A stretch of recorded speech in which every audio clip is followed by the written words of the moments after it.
Before the horror, before the haunted animatronics stalked through darkened pizzerias, before children's souls became trapped in mechanical shells, before William Afton became the monster who would destroy everything, there was a dreamer, a creator, an artist, a father, Henry Emily.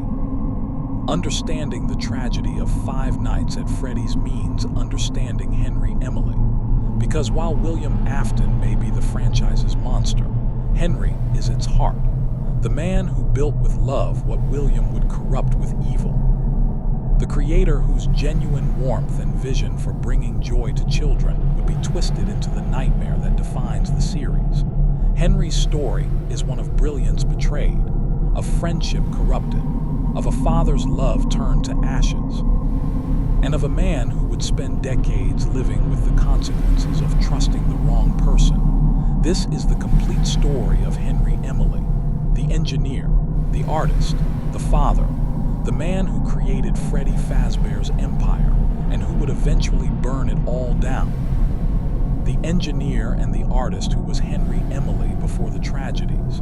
The games provide fragments, voices in darkness, a speech delivered over flames.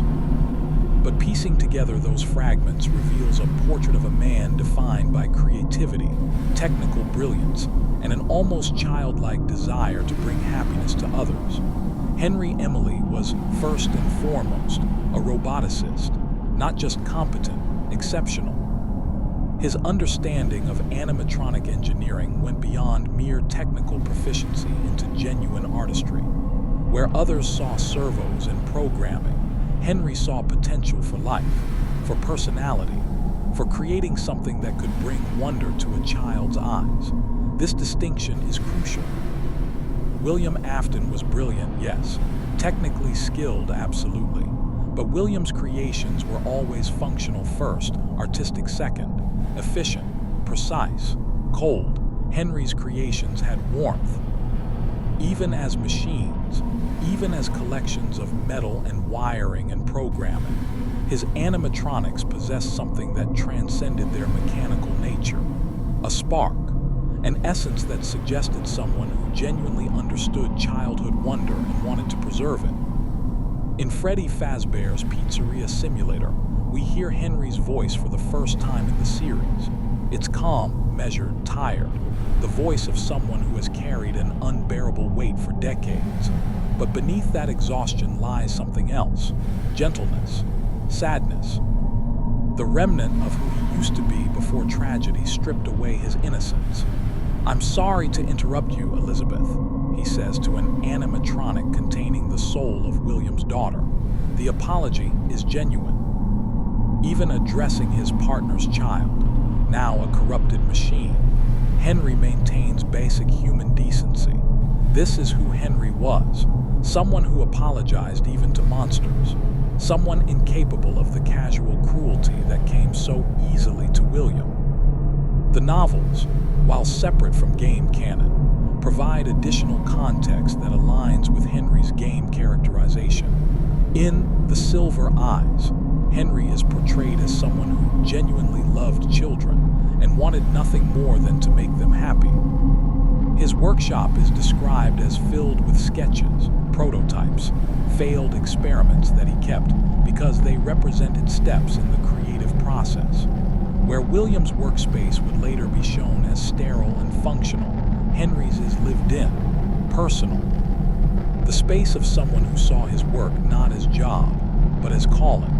Henry's technical expertise focused specifically on creating animatronics that could interact naturally with children, not just perform programmed routines, but respond, adapt, create moments of genuine magic where a child could believe, even briefly, that these mechanical characters were real. This required innovations in servo mechanics, programming, behavioral modeling. Henry wasn't just building animatronics. He was attempting to create artificial life convincing enough to spark joy, and he succeeded. His creations were revolutionary for their time. Smooth, lifelike movements, expressive faces, responsive behaviors that made them seem almost conscious. But technical brilliance wasn't Henry's only defining trait. He possessed something rarer, genuine empathy, the ability to understand what children wanted, needed, dreamed about, to see the world through their eyes and create experiences that match that perspective. This empathy would make him a perfect creator of children's entertainment, and a perfect victim for someone who possessed none. The partnership. When dreams met ambition, every tragedy needs its inciting incident. For Henry Emily, that incident was meeting William Afton. The exact circumstances of their meeting remain unclear. The games don't specify when or how Henry and William first encountered each other, but we can infer the general timeline and dynamics. Likely the late 1970s or very early 1980s. Two men with compatible skills but different strengths. Henry, the creative visionary with artistic sensibility and engineering genius. William, the businessman with technical precision and practical expertise. On paper, they were perfect partners. Henry could design and dream. William could refine and implement. Together, they could achieve what neither could accomplish alone, a revolutionary approach to family entertainment. The partnership probably began with genuine mutual respect. Henry would have recognized William's technical abilities. William would have appreciated Henry's creativity. Both saw in the other something they lacked. But even from the beginning, fundamental differences existed. Differences that would seem minor at first but would eventually reveal themselves as chasms. Henry created because he loved creation. The process brought him joy. Seeing children's faces light up when they encountered his animatronics gave him satisfaction that transcended financial success. William created because he could, because technical challenges interested him, because building sophisticated machines proved his intelligence. But the joy of children, that was secondary, incidental, perhaps even irrelevant. Henry never recognized this difference, or if he did, he interpreted it charitably. William was simply more reserved, more practical, more business-focused. Someone needed to handle the financial and logistical aspects while Henry focused on creative work. This division of labor seemed natural, efficient. It allowed each partner to work in their area of strength. But it also meant Henry wasn't paying attention to what William was actually creating, wasn't noticing the subtle wrongness in William's designs, wasn't seeing the darkness that would eventually consume everything they built together. The partnership was built on Henry's trust and William's deception, not necessarily intentional deception at first. William may not have fully understood his own nature in the early days, but deception nonetheless. Henry saw a friend. William saw a tool. Someone whose skills could be utilized, whose trust could be exploited, whose genuine goodness could serve as cover for activities that required a respectable front. And for a time, this dynamic worked. The partnership thrived. Together, they would create something unprecedented in family entertainment. They would create Fredbear's Family Diner. Fredbear's Family Diner. A dream made real. The founding of Fredbear's Family Diner represents Henry Emily's vision in its purest form. Not a sprawling entertainment complex, not a corporate venture designed primarily for profit, but something intimate, personal, a place where families could gather and children could experience genuine magic. The concept was simple but revolutionary. A restaurant featuring lifelike animatronic characters that could entertain children while families ate. Not recorded performances on screens, not static displays, but seemingly living characters who could move, speak, and interact. Henry's passion drove the concept. His technical expertise made it possible, and his genuine love for children ensured that every detail served their experience. The diner was small, a single location, manageable, focused. This allowed Henry to maintain direct involvement in every aspect. He could oversee the animatronics maintenance personally, observe how children interacted with them, make adjustments to improve the experience. This hands-on approach was essential to Henry's creative didn't design in isolation. He designed through iteration, observation, and refinement based on real-world feedback. The diner's atmosphere reflected Henry's personality: warm, welcoming, safe. The decorations were cheerful but not overwhelming. The color palette was inviting. Everything communicated to children: this is a place for you, a place where wonder happens. And at the heart of that wonder were two animatronic characters, Fredbear and Spring Bonnie. Fredbear, a golden bear with a purple top hat and bow tie, was likely Henry's primary creation. The character embodied everything Henry wanted to create: friendly, huggable, non-threatening. A character who could make even shy children smile. Fredbear's design showed Henry's understanding of childhood psychology. The bear was large enough to be impressive, but not so large as to be frightening. The features were soft, rounded, approachable. The movements were smooth and gentle, never sudden or jarring. The purple accessories added visual interest without overwhelming the design's fundamental warmth. And the voice, if Fredbear spoke in those early days, would have been carefully modulated to be audible without being harsh. Every detail served the purpose of creating a character children would love, would trust, would remember fondly for years after visiting the diner. And then there was Spring Bonnie. The yellow rabbit was introduced as Fredbear's companion character, a sidekick, secondary mascot. The design was distinct, taller, thinner, more energetic than Fredbear's solid reliability. How much of Spring Bonnie's design was Henry's, and how much was William's remains unclear. The character served a practical purpose in the partnership, giving them two mascots instead of one, allowing for more complex performances and interactions. But Spring Bonnie always carried something slightly different than Fredbear, something Henry may not have consciously intended, but that emerged in the final design. Where Fredbear was warmth, Spring Bonnie was excitement. Where Fredbear was comforting, Spring Bonnie was energizing. The rabbit's proportions were slightly off, intentionally or not, creating a design that was memorable precisely because it wasn't perfectly conventional. Children loved Spring Bonnie. The character's energy and distinctiveness made it popular, sometimes even more popular than Fredbear with certain demographics. But that slight wrongness in the design, the proportions that weren't quite right, the smile that was almost too wide, would take on sinister implications later. When the suit became associated with horror rather than joy, did William influence Spring Bonnie's design in subtle ways? Did he push for elements that served purposes Henry didn't fully understand? We'll never know. But Spring Bonnie became William's signature character. His favorite, the suit he would eventually use for purposes that had nothing to do with entertaining children, at least not in the way Henry intended. The Springlock suits.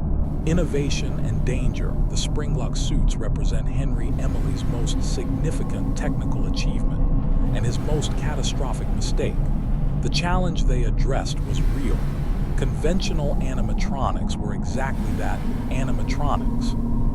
Machines that performed programmed routines. They could entertain, but the interaction was limited, predetermined. Children could watch, but not truly engage. Henry wanted more. He envisioned characters that could move freely through the diner, interact spontaneously with children, create unique moments that programmed routines couldn't replicate. The solution required combining animatronic functionality with costume wearability. The suits needed to work both as autonomous robots and as wearable costumes for human performers. This was unprecedented. Nothing in entertainment robotics had attempted anything similar. The technical challenges were immense. Henry's solution demonstrated his brilliance: spring-lock mechanisms. The suits would contain numerous spring-loaded components that could be manually wound and locked into place. When locked, these springs would compress all the animatronic parts, servos, endoskeleton components, mechanical systems, against the suit's interior walls, creating a hollow space where a human performer could safely fit. In theory, it was elegant. One suit, dual functionality. Cost-effective and versatile. The engineering required was sophisticated. Each spring mechanism needed precise calibration. The locking systems had to be reliable. The compression had to create sufficient space without damaging the animatronic components. Henry spent months, possibly years, perfecting the design, testing, refining, ensuring safety. But here's where Henry's fundamental goodness became liability. He designed the spring-lock suits assuming they would be used as intended, maintained properly, operated by trained personnel following safety protocols. He built in safeguards, warning systems, procedures for safe entry and exit, detailed maintenance schedules, everything necessary to keep performers safe. What Henry couldn't account for, because it required a mindset fundamentally alien to his own, was deliberate misuse, negligence, disregard for safety in pursuit of other goals.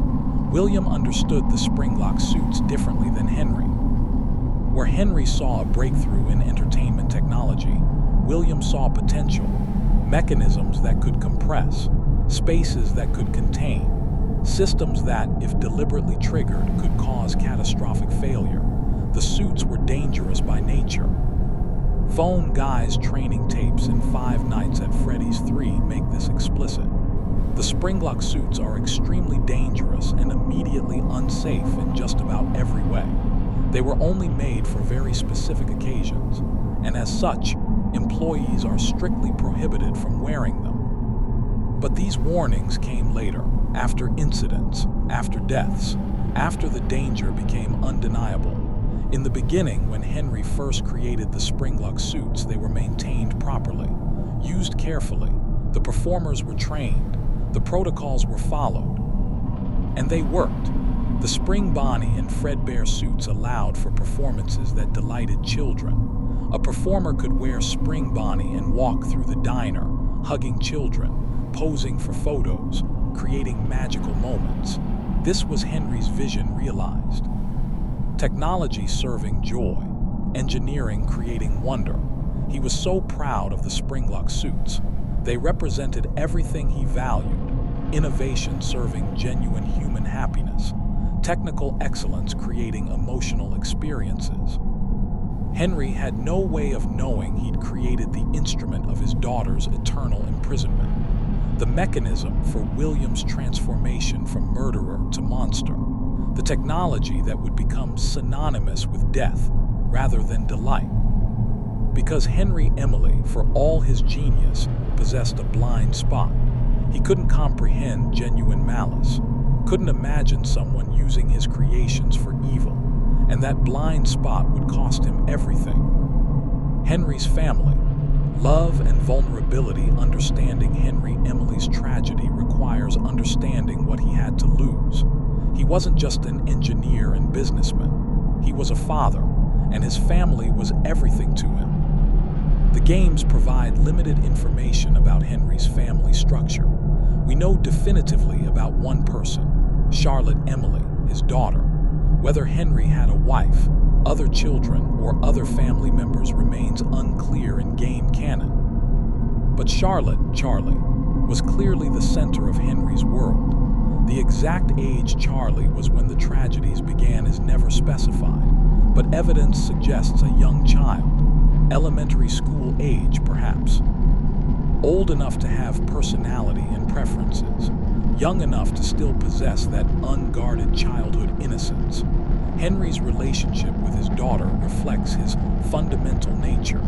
He was a devoted father, the kind who paid attention to what made his daughter happy, who created things specifically for her, who saw his work not just as business but as legacy he was building for her future. In Freddy Fazbear's Pizzeria simulator, Henry's speech reveals the depth of his love for Charlotte. "My daughter, if you can hear me, I knew you would return as well. It's in your nature to protect the innocent." That phrase, "it's in your nature to protect the innocent," tells us everything about Charlotte and about Henry's parenting. He raised a child whose instinct was protecting others, who saw someone in trouble and wanted to help. This kind of empathy doesn't emerge randomly. It's modeled, taught, nurtured by parents who embody those same values. Charlotte learned to protect the innocent because Henry protected the innocent. She learned kindness because Henry was kind. She developed empathy because she was raised with empathy. Henry saw his daughter not as possession but as person. He respected her autonomy while providing guidance, encouraged her natural compassion while ensuring she felt safe and loved, and he shared his work with her. Brought her to the diner, let her see the animatronics being built and maintained, explained how they worked, made her part of the creative process. This wasn't unusual for Henry. He didn't separate his professional and personal life into rigid compartments. His work was an expression of who he was, and sharing it with Charlotte was natural. Charlie loved the animatronics, loved watching her father work, loved being at the diner where families came to experience joy. For Henry, having Charlotte present while he worked was one of life's greatest pleasures. Seeing her smile at his creations, hearing her laugh at the animatronics' performances, knowing that his work brought happiness to his own child as well as others. The diner was, in many ways, a family business. Not in the formal sense, Henry and William owned it, but in spirit.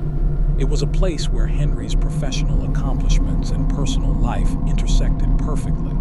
He was building something Charlotte could be proud of, something that might someday be hers if she chose, a legacy of creativity and joy. Henry had no way of knowing that his business partner saw his family very differently, that William observed Henry's love for Charlotte not with understanding but with something darker, envy, perhaps, or recognition of vulnerability, because people who love deeply can be hurt deeply. And Henry Emily loved his daughter with every fiber of his being. That love would become his greatest vulnerability. William's growing darkness while Henry focused on creation and family. William Afton was changing, or perhaps not changing, perhaps revealing what he'd always been beneath the professional facade. The exact timeline of William's descent into murder is debated. Did he kill before Charlotte? Was Charlie his first victim? Or had there been others, experiments, tests, preliminary attempts to understand death and what lay beyond? What we know for certain is that William became obsessed with something Henry never considered, death itself. Not death as tragedy, not death as natural and point of life, but death as phenomenon to be studied, manipulated, controlled. The concept of remnant, souls binding to physical objects, consciousness persisting beyond mortality, fascinated William. Whether he discovered this principle through research, observation, or accident, it consumed him, and the implications were staggering. If consciousness could be preserved, death wasn't an ending, it was a transformation. And if William could understand the mechanism, control it, replicate it, immortality became possible. But understanding remnant required experimentation, and experimentation required subjects. Henry noticed changes in William but misinterpreted them. William became more distant, more preoccupied. His designs took on a subtle edge that Henry found curious but not alarming. The Funtime animatronics, created later, would contain hidden compartments for capturing children. But even earlier designs showed William's evolving mindset. Features that seemed unnecessary for entertainment, mechanisms that could serve purposes beyond their stated function.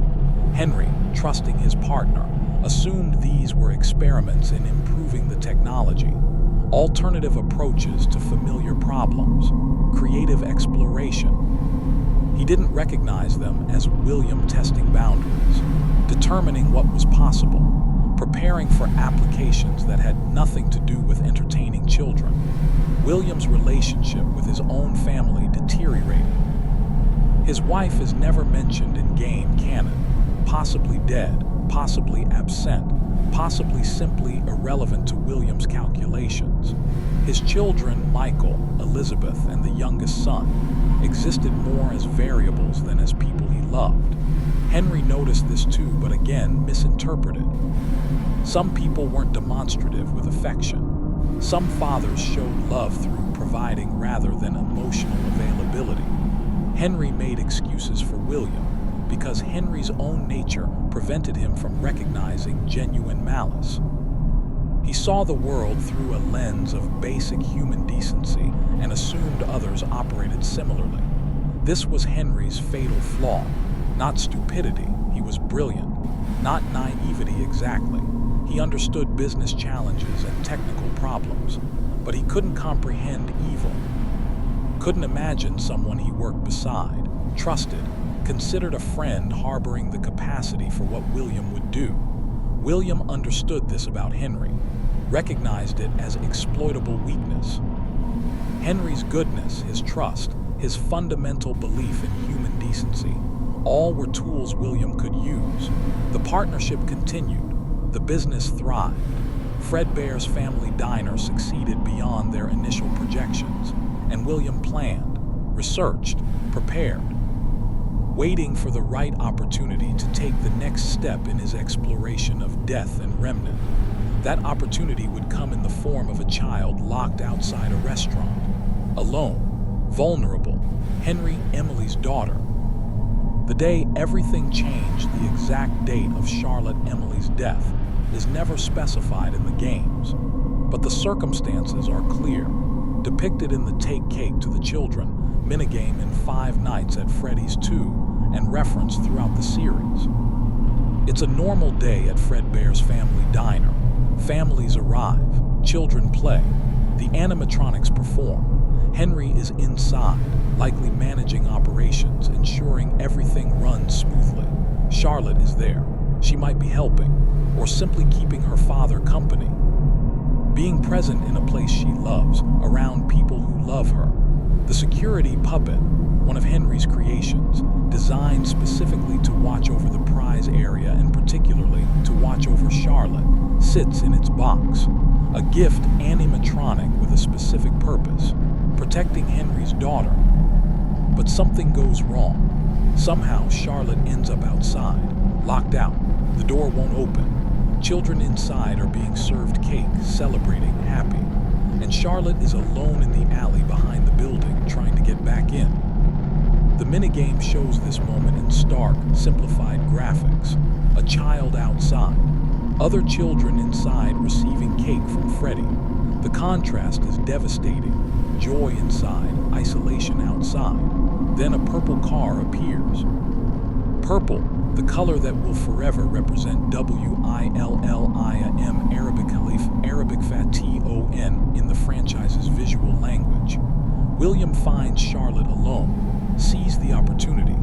A child isolated from supervision, locked outside, unable to access help. Does he hesitate? Does some fragment of conscience, some recognition of partnership and friendship with the child's father give him pause? We'll never know, but the outcome is certain. William murders Charlotte Emily. The method isn't shown. The game's presentation is abstract. The child's sprite simply changes, indicating death. But the implication is clear and horrible. Henry's daughter, a young child, killed by Henry's business partner in the alley behind the establishment they built together. The rain begins. The minigame shows rain falling on Charlotte's body, as if the world itself mourns. Inside, the security puppet has activated. Programmed to protect Charlotte, it registers her absence. The box opens. The puppet emerges, drawn toward the child it was designed to watch over. It finds Charlotte outside, too late, already dead, and something unprecedented happens. Charlotte's soul, traumatized by sudden death, by betrayal. She was killed in a place that should have been safe, binds to the security puppet. The animatronic Henry built to protect her becomes her eternal prison, or her eternal vessel, depending on perspective. Charlotte's consciousness merges with the puppet. She becomes it, or it becomes an extension of her. The distinction loses meaning. The puppet stays with Charlotte's body in the rain. The minigame shows this, the animatronic motionless beside the deceased child. Two things that should never be together, a symbol of childhood joy and the corpse of a murdered child. Eventually, someone finds the body, the scene. The tragedy becomes public, and Henry Emily learns that his daughter is dead. The moment knowledge arrives, imagine the moment Henry receives the news. He's inside the diner, managing operations, greeting families, ensuring the animatronics function properly. Doing what he does, creating joy, facilitating wonder, being exactly who he's always been. Someone comes to him, police perhaps, or staff who discovered the scene. The words they speak transform his entire existence. Your daughter is dead, murdered, outside in the alley. Everything stops. The world narrows to those words. Nothing else exists. Not the restaurant, not the families, not the animatronics still performing in the background. Just those words. Your daughter is dead. Henry's mind would reject it initially. Impossible. Charlotte was just here. She's fine. There's been a mistake. Some terrible misunderstanding that will be resolved momentarily. But it's not a mistake. Charlotte Emily is dead. His little girl, the center of his world, the person he loved more than anything. The child who embodied everything good he tried to create in the world, gone, murdered, while he was inside, completely unaware, focusing on his work. The guilt would be immediate and crushing. He built this place. He brought Charlotte here. He was responsible for her safety. And she died in his restaurant, steps away from where he stood. Henry sees the scene, the alley, the rain, his daughter's body. The security puppet he built to protect her collapsed beside her, having failed its purpose. Having failed his purpose. Every animatronic in the building suddenly becomes accusation. He built these machines to bring joy, and while they performed, while children laughed at their antics, his daughter was being murdered. The business he built with William, to create happiness, to make children smile, became the location of his daughter's death. Everything he created is now corrupted, tainted, associated forever with the worst moment of his life. And somewhere in the initial chaos and grief, a question emerges. Who did this? The police investigate, but there are no witnesses, no obvious evidence. The killer is gone. The scene yields few clues. Did Henry suspect William immediately? Or did that realization come later, slowly, as pieces fell into place? William would have been supportive, concerned, helpful during the investigation, playing the role of shocked partner and friend, offering condolences, perhaps even helping search for the killer. All while knowing exactly what happened, while having murdered Charlotte himself. Henry, drowning in grief, wouldn't have been thinking clearly, wouldn't have been analyzing his partner's behavior for signs of deception. He would have accepted William's support at face value. Because grief makes us vulnerable, makes us need the comfort of others, makes us trust those who offer help. William understood this, used it, maintained his facade perfectly while Henry's world collapsed. The investigation goes nowhere. No arrests are made. Charlotte's murder becomes another unsolved tragedy, another case file that grows cold, and Henry Emily is left with questions that will haunt him for decades. Who killed his daughter? Why? How did this happen in a place he built to be safe? And the worst question of all, could he have prevented it? The guilt of that question will never leave him. The terrible knowledge that if he'd been more vigilant, more protective, more present, Charlotte might still be alive. But she's not. She's dead. Murdered at age innocence in a place designed for innocence. And Henry Emily's story transforms from one of creation and joy to one of guilt and vengeance. The man who built Fredbear's family diner to bring happiness to children will spend the rest of his life trying to undo the horror that happiness enabled. He doesn't know yet that his daughter's consciousness persists. That Charlotte's soul bound to the security puppet. That death wasn't an ending for her, but a transformation. He doesn't know that his business partner is the killer. That William Afton, the man he trusted, murdered Charlotte as part of experiments with death and remnant. He doesn't know that this is just the beginning, that more children will die, that the animatronics will become prisons for souls, that everything he built will be corrupted beyond recognition. All Henry knows in this moment is that his daughter is dead, and nothing will ever be the same. Charlotte Emily was buried, mourned, remembered, but her story and Henry's was far from over, because death in the world Henry and William created was no longer an ending. It was a transition, and the real horror was only beginning, and it failed. Henry doesn't know yet that the puppet succeeded in a way he never intended, that Charlotte's soul bound to the mechanism at the moment of death, that his daughter's consciousness now inhabits the very machine he built to protect her. All he sees is failure, his failure, the machine's failure, the entire enterprise's failure. He should destroy it, tear it apart, eliminate the reminder of his inadequacy, but he can't. Some instinct prevents him. Later, he'll understand that instinct was Charlotte herself, still present, still aware, preventing him from destroying what has become her vessel.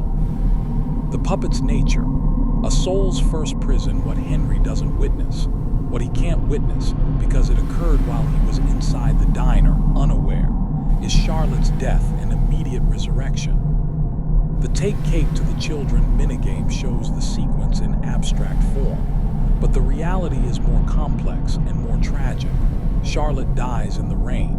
Her consciousness, untethered from her body, exists in a state of confusion and trauma. She's dead but doesn't understand death. She's been murdered but doesn't comprehend murder. She knows only fear, pain, abandonment, the terrible feeling of being locked out while everyone else is inside, safe and warm. The security puppet finds her. The animatronic Henry programmed to protect her activates when she leaves the designated safe zone. It exits its box, moves toward her location, but it arrives too late. Charlotte is already dead. The puppet's programming encounters a paradox. Protect Charlotte, but Charlotte is dead. The directive cannot be fulfilled through conventional means, and in that moment, something unprecedented occurs. Charlotte's consciousness, seeking any anchor in the terrifying void of death, finds the puppet, the machine designed to protect her, the thing that represents safety, even in failure. Her soul binds to its mechanisms, not through remnant in the way William will later exploit. Charlotte's death doesn't involve the specific trauma and metal fusion that creates remnant in its traditional sense, but through pure spiritual desperation. A ghost grasping the first solid thing it encounters, Charlotte becomes the puppet, or the puppet becomes Charlotte. The merger is complete and irreversible. She's aware, conscious, still herself in essential ways, but trapped in a mechanical body, unable to speak except through movement, unable to express herself except through action. And she's different. Death changed her. The trauma of murder, the violation of dying while locked out and alone, the terrible understanding that someone killed her intentionally, all of this alters her fundamental nature. Charlotte Emily was a child who protected others. The puppet is that protective instinct given eternal form, amplified, made singular in purpose. She will protect children. She will watch over the innocent. Because she couldn't protect herself, she'll ensure others don't suffer her fate. This is what Henry meant in his final speech. It's in your nature to protect the innocent. Charlotte's nature, preserved and intensified by death, made into her eternal purpose. But the puppet is more than protective. It's aware. It sees. It understands slowly what happened to it, that it died, that it's now something else, that the world continues while it exists in this liminal state, and it recognizes eventually who killed it. Purple, the color associated with the killer. The man who murdered Charlotte Emily. The puppet remembers and waits. Henry's collapse. Grief without end. The weeks following Charlotte's funeral are a blur of non-functioning. Henry goes through motions, appears at the diner, attempts to manage operations, but he's absent in any meaningful sense. His body is present. His consciousness is somewhere else, trapped in the moment he learned Charlotte was dead. William handles more of the business, steps into the leadership vacuum Henry's grief creates, makes decisions, manages staff, keeps Fredbear's family diner operating. To observers, this seems natural, appropriate. William is being a good partner, supporting Henry through tragedy.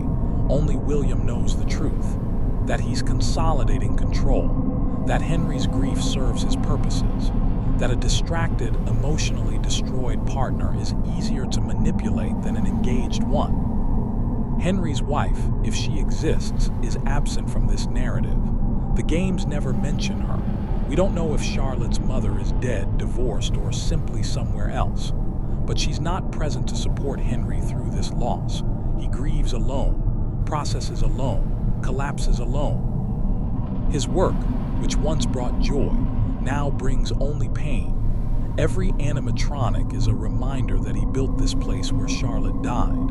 Every child's laugh echoes with Charlotte's absence. Every family enjoying the diner represents what he lost. The engineering that once fascinated him now seems pointless. What does it matter if a servo moves smoothly? What importance does programming efficiency have? His daughter is dead. Technical brilliance couldn't prevent that, couldn't fix it, couldn't bring her back. Henry begins drinking. Not dramatically, not in a way that makes him non-functional, but steadily, numbing the pain that never stops. He stops sketching new designs, stops innovating, stops caring about the business beyond basic maintenance. William notices all of this, and carefully, subtly, begins suggesting that perhaps Henry should step back, take time to grieve properly. Let William handle operations until Henry feels ready to return. It's presented as concern, as friendship, as giving Henry the space he needs to heal. Henry accepts, grateful even. William is being so supportive, so understanding, taking on extra burden to help his grieving partner. He doesn't see the trap closing, doesn't recognize that he's being eased out of his own creation, that William is using his grief as a tool to gain control. Because Henry still can't comprehend genuine malice. Even destroyed by grief, even barely functional, he interprets actions charitably, assumes good intentions, trusts, and William exploits that trust perfectly. The missing children, evil unmasked. Time passes, months, possibly a year. Henry remains semi-detached from Fredbear's operations. The business has expanded. There's now a Freddy Fazbear's Pizza location, larger than the original diner with more animatronics. These new animatronics are different. Freddy, Bonnie, Chica, Foxy. They're more polished than Fredbear and Spring Bonnie, more refined. The product of William's increasing technical skill and Henry's continued creative input from before Charlotte's death. Henry is minimally involved in the new location. He's aware of it, may have provided designs or consultation. But the driving force is William, and William uses that control. June 26th, a date that will become infamous in Fazbear Entertainment's history. 5 children visit Freddy Fazbear's Pizza: Gabriel, Jeremy, Susie, Fritz, Cassidy. They don't know each other necessarily. They're just children enjoying a restaurant, playing games, watching animatronics, celebrating birthdays, or simply spending time with family, and they're lured away. The missing children incident happens while Henry is absent. He's not at the pizzeria that day. He's home or somewhere else, still drowning in grief over Charlotte. He doesn't witness the man in the Spring Bonnie suit approaching children, doesn't see them being led to the back rooms, doesn't hear the screams that are muffled by distance and machinery. William uses the Spring Bonnie suit, the Springlock suit Henry co-designed, meant for entertaining children, to commit murder. 5 children follow the yellow rabbit. They trust it. It's Spring Bonnie, the friendly character from the restaurant, an employee in costume, surely. Someone who belongs there, and William murders them, all 5. in rapid succession, brutally efficient. Then he stuffs their bodies into the animatronic suits. Freddy, Bonnie, Chica, Foxy, Golden Freddy. The reasoning is practical. The suits hide the bodies. The restaurant's management won't look inside the animatronics. By the time anyone discovers them, if anyone discovers them, decomposition will have obscured evidence. But William's action has an unintended consequence. Or perhaps intended. We may never know how much William understood about Remnant at this point. The children's souls bind to the animatronics, just like Charlotte bound to the puppet. Traumatic death in proximity to mechanical bodies creates the conditions for souls to anchor. 5 children, murdered and stuffed into suits, become 5 possessed animatronics, and the haunting of Freddy Fazbear's Pizza begins. The aftermath. When horror becomes public news of the missing children spreads quickly. 5 kids gone from a restaurant, parents frantic, police investigating. The restaurant becomes a crime scene. Investigators search everywhere, interview staff, review security footage, but the cameras conveniently malfunction during the critical period. Bodies aren't found immediately. The animatronics are searched, but not thoroughly. They're machines, after all. Why would bodies be inside entertainment robots? An arrest is made. The newspaper clippings visible in Five Nights at Freddy's show this. A suspect is taken into custody. It's almost certainly William. He was working that day, had access to the areas where the children disappeared. Would have been questioned extensively, but he's released. Lack of evidence, no bodies, no witnesses who saw the actual murders, just circumstantial suspicion. William walks free, and Henry learns about the incident after the fact. 5 children missing from his and William's restaurant. 5 families destroyed, just as his was destroyed by Charlotte's murder. The pattern is there, visible to anyone willing to see it. Fredbear's family diner, Charlotte dies. Freddy Fazbear's Pizza, 5 children disappear. Both locations connected to Fazbear Entertainment. Both incidents involving children, both creating grieving parents and unanswered questions. Does Henry suspect William at this point? Does some part of his mind make the connection? The evidence suggests no, not yet. Henry's grief has made him less perceptive, not more. And William's facade is perfect. He's just as horrified by the missing children as anyone, just as concerned, just as cooperative with investigators. Henry sees his partner's performance and believes it. Because believing otherwise would require accepting something too horrible to contemplate. That his friend, his business partner, the man he's worked beside for years, is a child murderer. The human mind protects itself from such realizations, builds walls of denial, finds alternative explanations. Henry tells himself it's a coincidence. Terrible, tragic, but coincidental. Bad things happen at restaurants sometimes. They were unlucky. The security should have been better, but it's not William's fault. Not anyone's fault except the killer who remains unidentified. But the animatronics begin acting strangely. The haunting begins. Machines with intent, the behavioral changes start subtly. The animatronics' movements during performances seem slightly off. Not malfunctioning exactly, just different. The night guard reports that the animatronics move after hours. Walk through the building. Stand in places they weren't positioned. Management dismisses this. Animatronics can't move without power. The night guard is imagining things, seeing shadows, letting the missing children incident make him paranoid. But the reports continue. Multiple guards. Consistent observations. The animatronics are active at night. Henry is called in to investigate. He examines the animatronics programming, checks the systems, looks for malfunctions or unauthorized routines. He finds nothing wrong. Technically, the animatronics are functioning within normal parameters. There's no mechanical reason for the reported behavior, but then he watches the security footage and sees what the guards have been reporting. Freddy, Bonnie, Chica, Foxy, all moving through the pizzeria at night, not randomly.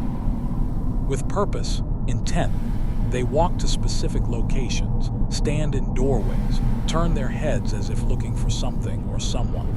The movements are too deliberate to be mechanical failure, too coordinated to be random power surges.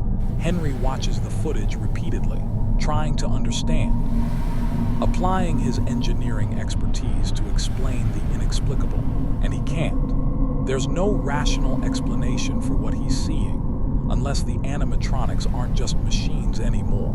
The terrible understanding, remnant and possession, the realization comes slowly.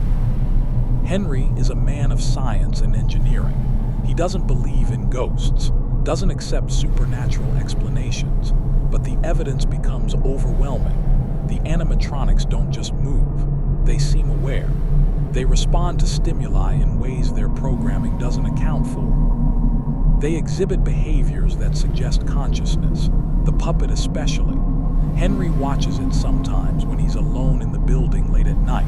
The way it moves is different from the other animatronics, more fluid, more purposeful, and sometimes he swears it's watching him, specifically him, following him with its gaze in ways that should be impossible for its optical sensors. Henry begins researching, not openly. He doesn't want to seem insane, but privately, he investigates reports of haunted objects, possessions, souls binding to physical materials. Most of what he finds is nonsense, superstition and fantasy, but some accounts describe phenomena similar to what he's observing. Traumatic deaths creating lingering spirits, consciousness refusing to dissipate, souls anchoring to objects or locations associated with their death. And he remembers Charlotte, how the security puppet found her body, how it stayed with her in the rain, how it's acted differently ever since.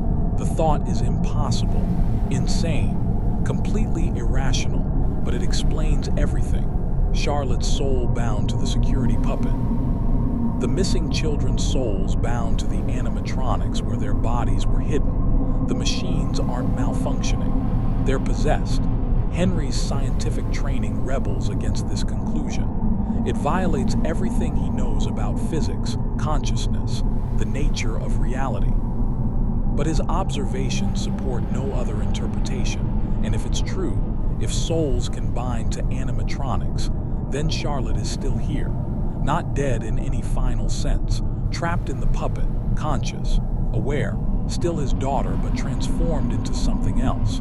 The implications devastate Henry. If Charlotte is the puppet, she's been trapped in that mechanical body for months or years, unable to speak, unable to express herself, unable to move on to whatever comes after death. And the missing children, if they're in the animatronics, they're experiencing the same imprisonment. Henry's creations, built to bring joy, have become prisons for children's souls. Everything he built is corrupted, not just symbolically, literally. The animatronics are cages. The restaurant is a haunted space. The entertainment empire he and William created is sustained by trapped, suffering souls. William's role. The horrifying truth once Henry accepts that the animatronics are possessed, another question becomes unavoidable. How? Possession requires specific circumstances, traumatic death, proximity to objects that can serve as anchors, the creation of what Henry begins thinking of as remnant, the substance or energy that binds soul to matter. Charlotte's death created the puppet's possession. Her murder, near the security puppet under traumatic circumstances. The missing children's possession required their murders, and their bodies being placed inside the animatronics. Someone had to kill them. Someone had to stuff their bodies into the suits. Someone who had access to the animatronics, who could move freely through the restaurant's back areas, who could lure children away from safety. Someone who understood the animatronic's internal structure well enough to hide bodies inside them. The list of people with that knowledge and access is very short. Henry, William, and a few technicians who don't match the other criteria. Henry knows he didn't kill the children, which leaves William, but surely not. William is his partner, his friend, someone he's trusted for years, except William had access. William was there the day the children went missing. William was arrested and released. And William has been acting strangely for years, growing distant, more secretive, focused on aspects of animatronic design that seem unnecessary for entertainment purposes. The pieces fit, horribly, perfectly. William Afton killed the missing children. Possibly killed Charlotte too, though Henry's mind rebels against that connection initially, and William did it deliberately. Not random violence, not opportunity-driven murder, but calculated action in pursuit of something, what Henry doesn't yet know. But William's technical knowledge and the specific way the bodies were hidden suggest purpose, experimentation. William is studying Remnant, testing how souls bind to machinery, using children as experimental subjects. The realization should drive Henry to immediate action, to police, to publicizing what he's discovered. But he has no proof, no evidence that would convince anyone, just possessed animatronics that seem like delusional fantasy to anyone who hasn't witnessed them extensively, just suspicions about his business partner based on access and opportunity. And some part of Henry understands. William is brilliant, careful. He's committed perfect murders. Even arrested, he was released. He knows how to avoid evidence, how to maintain plausible deniability. Confronting him directly would be dangerous. William has already murdered at least 6 children, 5 from the missing children incident, possibly Charlotte. He wouldn't hesitate to kill a business partner who threatens exposure. Henry needs to be strategic, careful, patient, but patience has never been harder. The disappearance. Henry's retreat. Henry withdraws from Fazbear Entertainment completely, not dramatically, not with confrontation or public statements. He simply stops coming to the office, stops participating in operations, lets his partnership stake become passive. William takes full control, likely exactly as he planned. To observers, Henry's withdrawal makes sense. He's still grieving Charlotte. The missing children incident traumatized him further. He needs distance from the business associated with such tragedy. Only Henry knows the real reason. He can't work beside William knowing what he knows, can't maintain the facade of friendship and partnership with a child murderer, and he needs time to research, to plan, to understand what William has created and how to destroy it. Henry's disappearance from the business marks a transition. He's no longer the creator, the artist, the dreamer. He's become something else, an investigator, a weapon, a man with singular purpose, stopping William Afton and freeing the trapped souls. But he can't do this publicly, can't work through official channels. The police had their chance and failed. The justice system caught and released William. Henry understands now that conventional justice won't work. William is too smart, too careful, too prepared. Stopping him will require different methods, unconventional approaches, accepting that some problems can't be solved through proper channels. Henry begins his research in earnest, spending days and nights studying everything he can find about soul binding, remnant, possession. Most sources are useless. Religious texts that frame possession as demonic rather than scientific. New Age literature that treats consciousness survival as mystical rather than mechanical. But occasionally, he finds something useful. Accounts that describe possession in terms compatible with his engineering understanding. Suggestions that souls bind to metal under specific circumstances. References to heat and energy breaking those bonds. Henry experiments carefully, not with living subjects, he's not William, but with the possessed animatronics themselves. He observes them, tests their responses, tries to communicate with the souls inside, and sometimes he succeeds. The animatronics respond to specific stimuli, react to certain words or sounds, demonstrate awareness that programming alone can't explain. He's particularly focused on the puppet, On Charlotte, late at night, alone in the closed restaurant, Henry sits across from the puppet and talks to it. To her, "Charlotte, if you can hear me, if you're still in there, I'm so sorry." The puppet doesn't respond, can't respond in any conventional sense, but sometimes its head tilts, sometimes it seems to listen. "I'm going to fix this. I don't know how yet, but I will. I'll free you." Free all of them. It's a promise to his dead, but not gone, daughter. A vow made across the boundary between life and death, father to daughter, creator to trapped soul. And I'm going to stop him. William, I'm going to make sure he can't hurt anyone else. The puppet's fingers twitch. A small movement, acknowledgement, understanding, or just mechanical coincidence. Henry chooses to believe it's Charlotte, responding, telling him she understands, giving him permission to do what must be done. The years of planning, guilt and purpose, years pass. The exact timeline is unclear. The games don't specify how long between the missing children incident and Henry's eventual action. But we know Henry spends years researching, planning, preparing. During this time, Fazbear Entertainment continues operating under William's leadership. More locations open, more animatronics are built. The business expands despite its dark history. William thrives. His designs become more sophisticated. The Funtime animatronics, created later with hidden compartments for capturing children, represent his evolution. No longer satisfied with opportunity-based murder, he builds machines designed specifically for killing. Henry watches from a distance, no longer involved operationally but aware, monitoring, waiting for the right moment. The guilt never leaves him. Every additional victim William claims is partially Henry's responsibility. He created the platform William uses, the animatronics, the restaurants, the entire infrastructure that enables William's murders. If Henry had been more perceptive, he might have stopped William before the missing children incident. If he'd confronted his suspicions earlier, Charlotte might still be alive.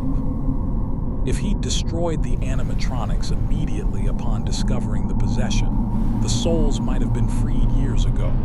Every delay, every moment of hesitation, every instance of trying to find a perfect solution, instead of acting on an imperfect one, all of it accumulates into crushing guilt. Henry understands intellectually that William is responsible for William's actions, that a murderer's choices belong to the murderer alone. But emotionally, Henry feels complicit. He gave William the tools, the access, the partnership that provided cover and legitimacy. The novels, In the Silver Eyes specifically, provide additional context for Henry's mental state during this period. While not game canon, they offer characterization consistent with what we see in the games. Novel Henry is described as having retreated from the world, becoming obsessed with understanding what he'd created, and being consumed by guilt over Charlotte's death and his failure to prevent subsequent tragedies.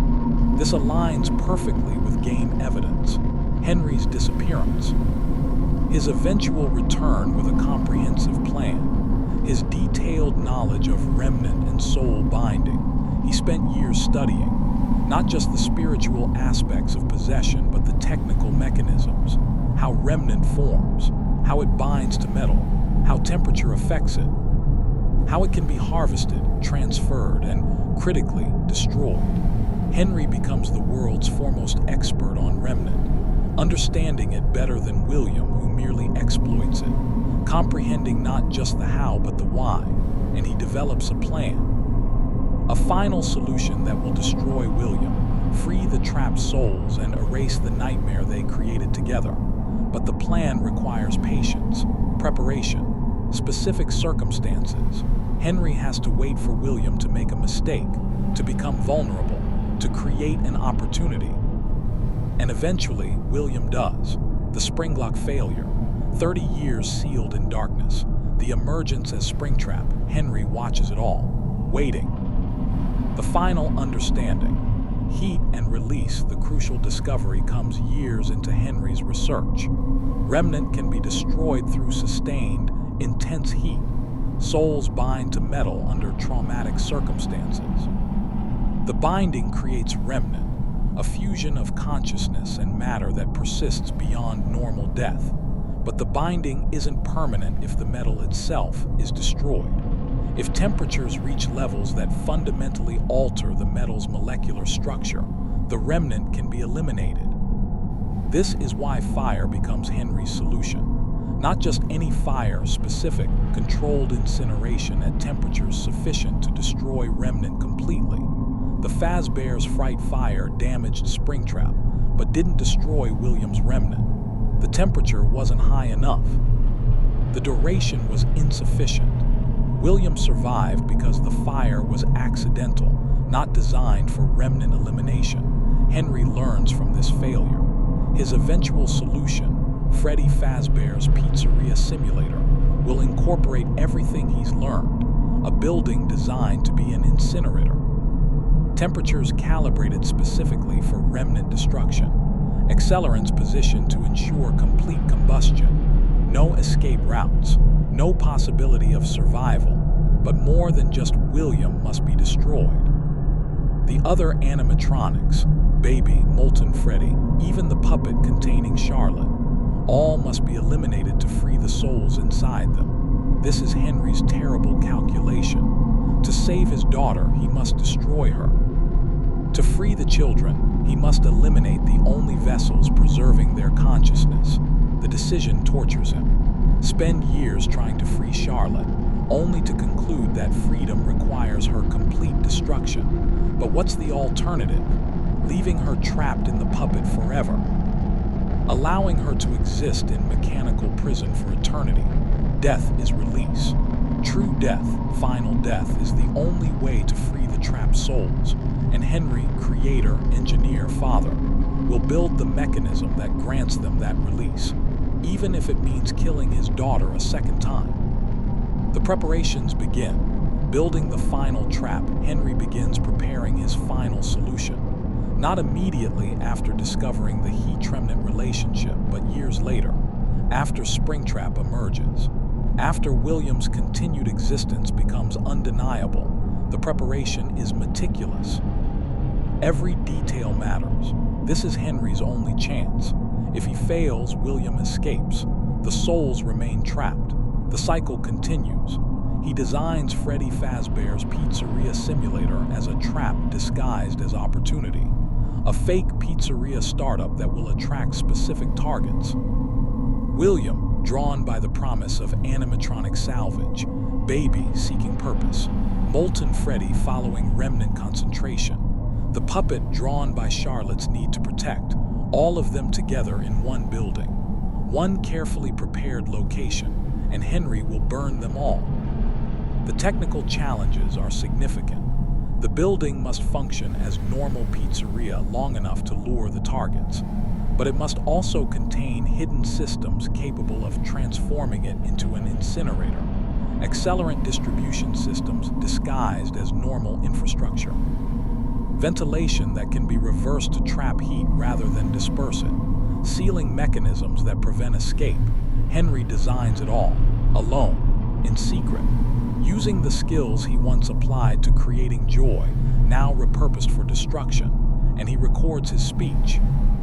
The message he'll deliver when the trap springs. Writing those words forces Henry to confront everything he's lost, everything that's led to this moment. I'm sorry to interrupt you, Elizabeth. An apology to William's daughter, recognition that she too is a victim, despite what she's become. My daughter, if you can hear me, I knew you would return as well, speaking directly to Charlotte, acknowledging her nature, her compulsion to protect. I couldn't save you then, so let me save you now. The central tragedy of Henry's existence, failure transformed into action, guilt transformed into purpose. It's time to rest, for you and for those you have carried in your arms. Release offered, peace promised, the end of decades of torment. This place will not be remembered, and the memory of everything that started this can finally begin to fade away.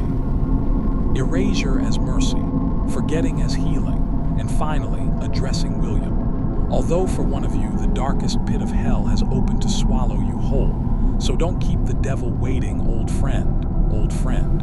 The words carry decades of history, partnership, betrayal, the death of friendship and its transformation into something darker. Henry writes these words knowing they are the last he'll speak, knowing he won't survive the fire he's preparing, knowing this is suicide as much as murder, but he's ready, has been ready since Charlotte died. Since the moment he understood what William had done, living with that knowledge has been torture. Every day William remains free is an affront. Every soul remaining trapped is failure. The fire will end it, all of it. The animatronics, the souls, William, Henry himself, clean slate. Complete destruction. The only way to ensure nothing remains that William can use, that no remnant persists, that the cycle truly ends. Henry Emily, who spent his life creating, will end it destroying. Not what he wanted, not what he would have chosen, but what must be done. The trap is set. The targets will come. Michael, Henry's instrument, whether Michael knows it fully or not, will lure them. And Henry will finish what William started decades ago in that alley behind Fredbear's family diner. Not with murder, with justice, with release, with fire. The planning is complete. The mechanism is ready.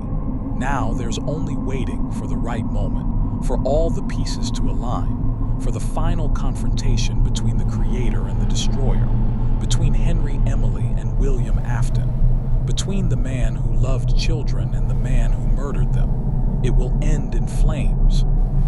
It will end in screaming metal and destroying heat. It will end with Henry Emily's final act of creation, a perfect trap, a beautiful machine designed not to bring joy, but to deliver justice. And Henry stands in his workshop, surrounded by blueprints and calculations, and allows himself one moment of satisfaction. William Afton will die, truly, finally die. The souls will be freed, and Henry Emily will ensure through his own death that no one ever has to clean up his mistakes again. The creator prepares to destroy his creation and waits for the day the fire begins. The years between understanding and action are the longest of Henry's life, not because of their duration, though decades pass, but because of their weight, every day carrying the knowledge of what William has done, what William continues to do, what Henry himself enabled through trust and negligence. Some people are broken by trauma and never recover. Others are broken and rebuild themselves into something harder, something purposeful. Henry Emily becomes the latter. The man who created Fredbear and Spring Bonnie, who designed animatronics to bring joy to children, now applies that same genius to a different problem. Not creation, but containment. Not entertainment, but elimination. But revenge is a patient art, and Henry has always been meticulous. The investigation. Watching from the shadows, Henry's withdrawal from Fazbear Entertainment is strategic, not cowardly. He needs distance to work, space to investigate without William noticing, because William is watching too, always watching, making sure Henry remains neutralized, controlled through grief, unable to threaten his operation. Henry understands this dynamic, so he plays the part William expects. The grieving father, the broken partner, the man too destroyed by Charlotte's death to be a threat. He sells his shares in Fazbear Entertainment. Not all at once, that would seem suspicious, but gradually, reducing his stake, claiming he can't bear continued involvement in a business associated with such tragedy. William accepts this, even encourages it, probably helps facilitate the buyout at below market rates. Anything to remove Henry completely from operational control, and Henry takes the money and disappears. Not literally. He doesn't flee the country or change his identity, but he becomes invisible, another middle-aged man living quietly. No longer the public figure associated with Freddy Fazbear's, just someone who used to be somebody, now faded into obscurity. This invisibility is freedom. Henry rents a workshop under a different name, fills it with equipment, begins the real work. He needs to understand everything. How remnant forms, how possession functions, how souls bind to animatronics and what can break those bonds. The research requires accessing Fazbear Entertainment locations, examining possessed animatronics, testing theories.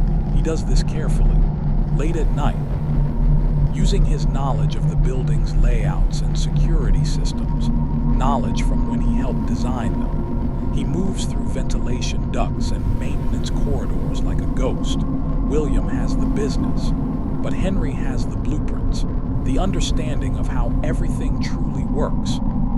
The creator's intimate knowledge that no amount of subsequent ownership can replicate. He studies the possessed animatronics extensively, not just observing their behavior, but analyzing the metal itself, taking samples from decommissioned units, examining the composition of remnant-infused materials. What he discovers is both fascinating and horrifying. Remnant isn't just spiritual, it has physical properties. When souls bind to metal under traumatic circumstances, the binding creates actual changes in the material's molecular structure. Microscopic alterations that shouldn't exist but do. The metal becomes something else. Still metal, but infused with consciousness. Matter and spirit merged at a fundamental level. This explains why the animatronics move without power, why they seem aware, why they can't simply be shut down or destroyed conventionally. The consciousness isn't software that can be deleted. It's part of the hardware itself, inseparable. And this discovery provides the key to Henry's eventual solution. If remnant is molecular fusion of soul and metal, then destroying remnant requires destroying the metal itself. Not just damaging it, but fundamentally altering its structure through heat sufficient to break molecular bonds. Melting point isn't enough. The metal must be subjected to temperatures that reduce it to slag, that eliminate its structural integrity completely. Only then can the souls be freed.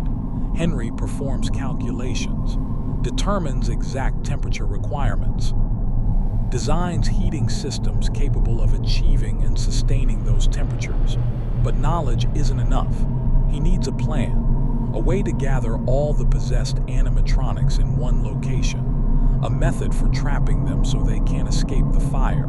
And most difficult of all, he needs to find William. The monster's evolution, tracking Springtrap William's death and resurrection, as Springtrap changes the equation. Henry learns about it through careful monitoring of locations connected to Fazbear Entertainment. He has sources, former employees loyal to him rather than William, people who remember when the company was about more than covering up murders. They tell him about the safe room, the confrontation between William and the ghost children, the Springlock failure. Henry wishes he could have witnessed it, seen William finally face consequences, watched the suits he helped design deliver poetic justice. But William survived, or didn't survive but continued existing. The distinction becomes meaningless. Springtrap emerges from 30 years of sealed darkness. Henry knows because he's watching, always watching. When Fazbear's Fright announces plans for a horror attraction, Henry understands immediately what will happen. They'll find Springtrap, bring him into the attraction, give William exactly what he needs, access to new victims, opportunity to continue his work. Henry considers intervening, preventing the discovery, destroying Springtrap while he's still trapped in the sealed room. But he hesitates, not from fear, from calculation. William in the sealed room is contained but inaccessible. Getting to him would require Henry exposing himself, acting openly, possibly failing to destroy Springtrap completely in the confrontation. Better to wait. Let William emerge.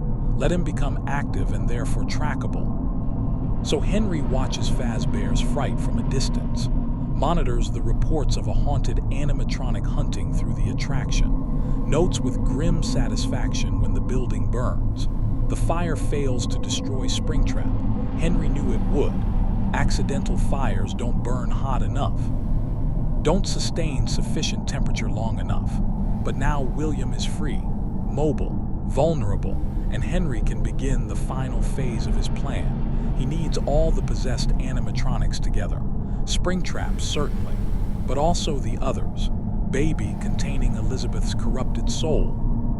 Molten Freddy, amalgamation of funtime animatronics containing multiple remnant sources.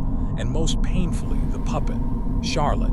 Gathering them requires bait, a lure they can't resist. Henry begins designing that lure, a fake pizzeria startup, an opportunity that will appeal to each target for different reasons. But there's another element to Henry's plan, another player who must be positioned correctly. Michael Afton, William's son, Michael.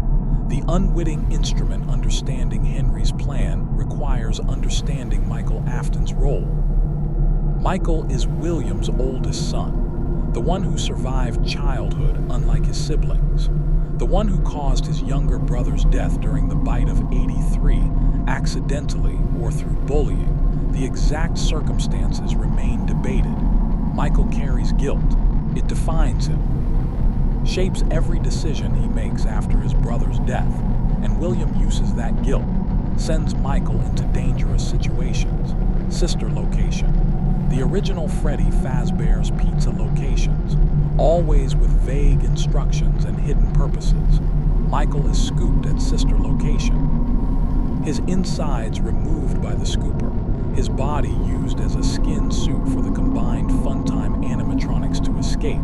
He dies, but Remnant preserves him. Somehow, through William's design or accident, Michael's body continues functioning. Consciousness persists.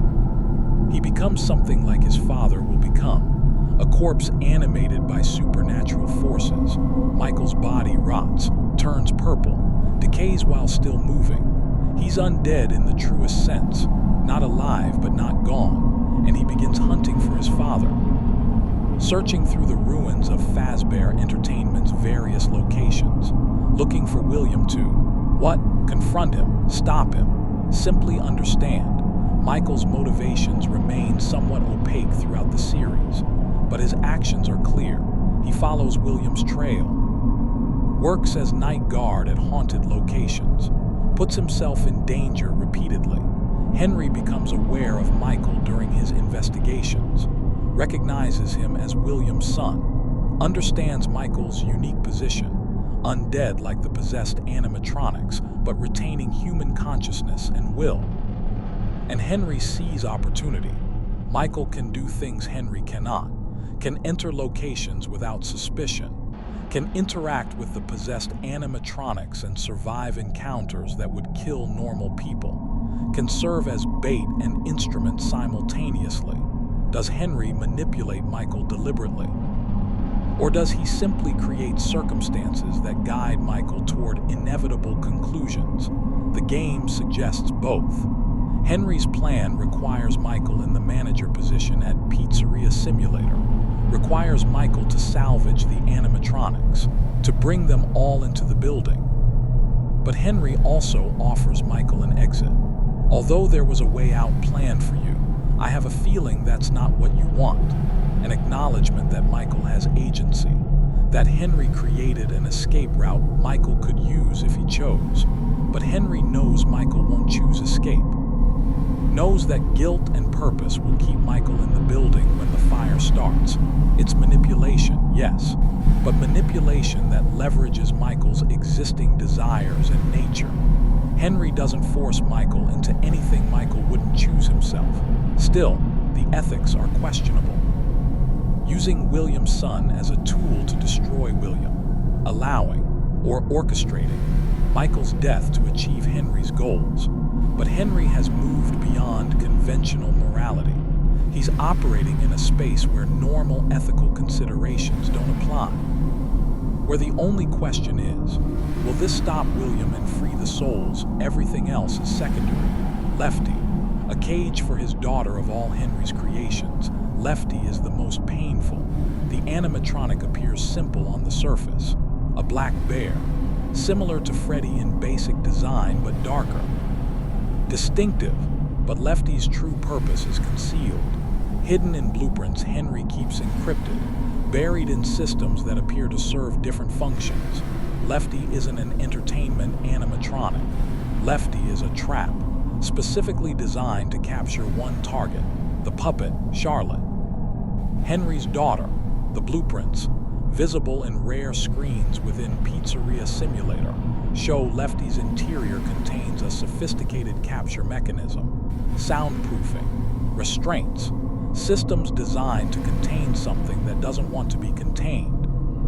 Building Lefty requires Henry to confront terrible truths. Charlotte has been the puppet for decades. That's her existence now. Protecting children, wandering haunted locations, unable to rest, unable to move on.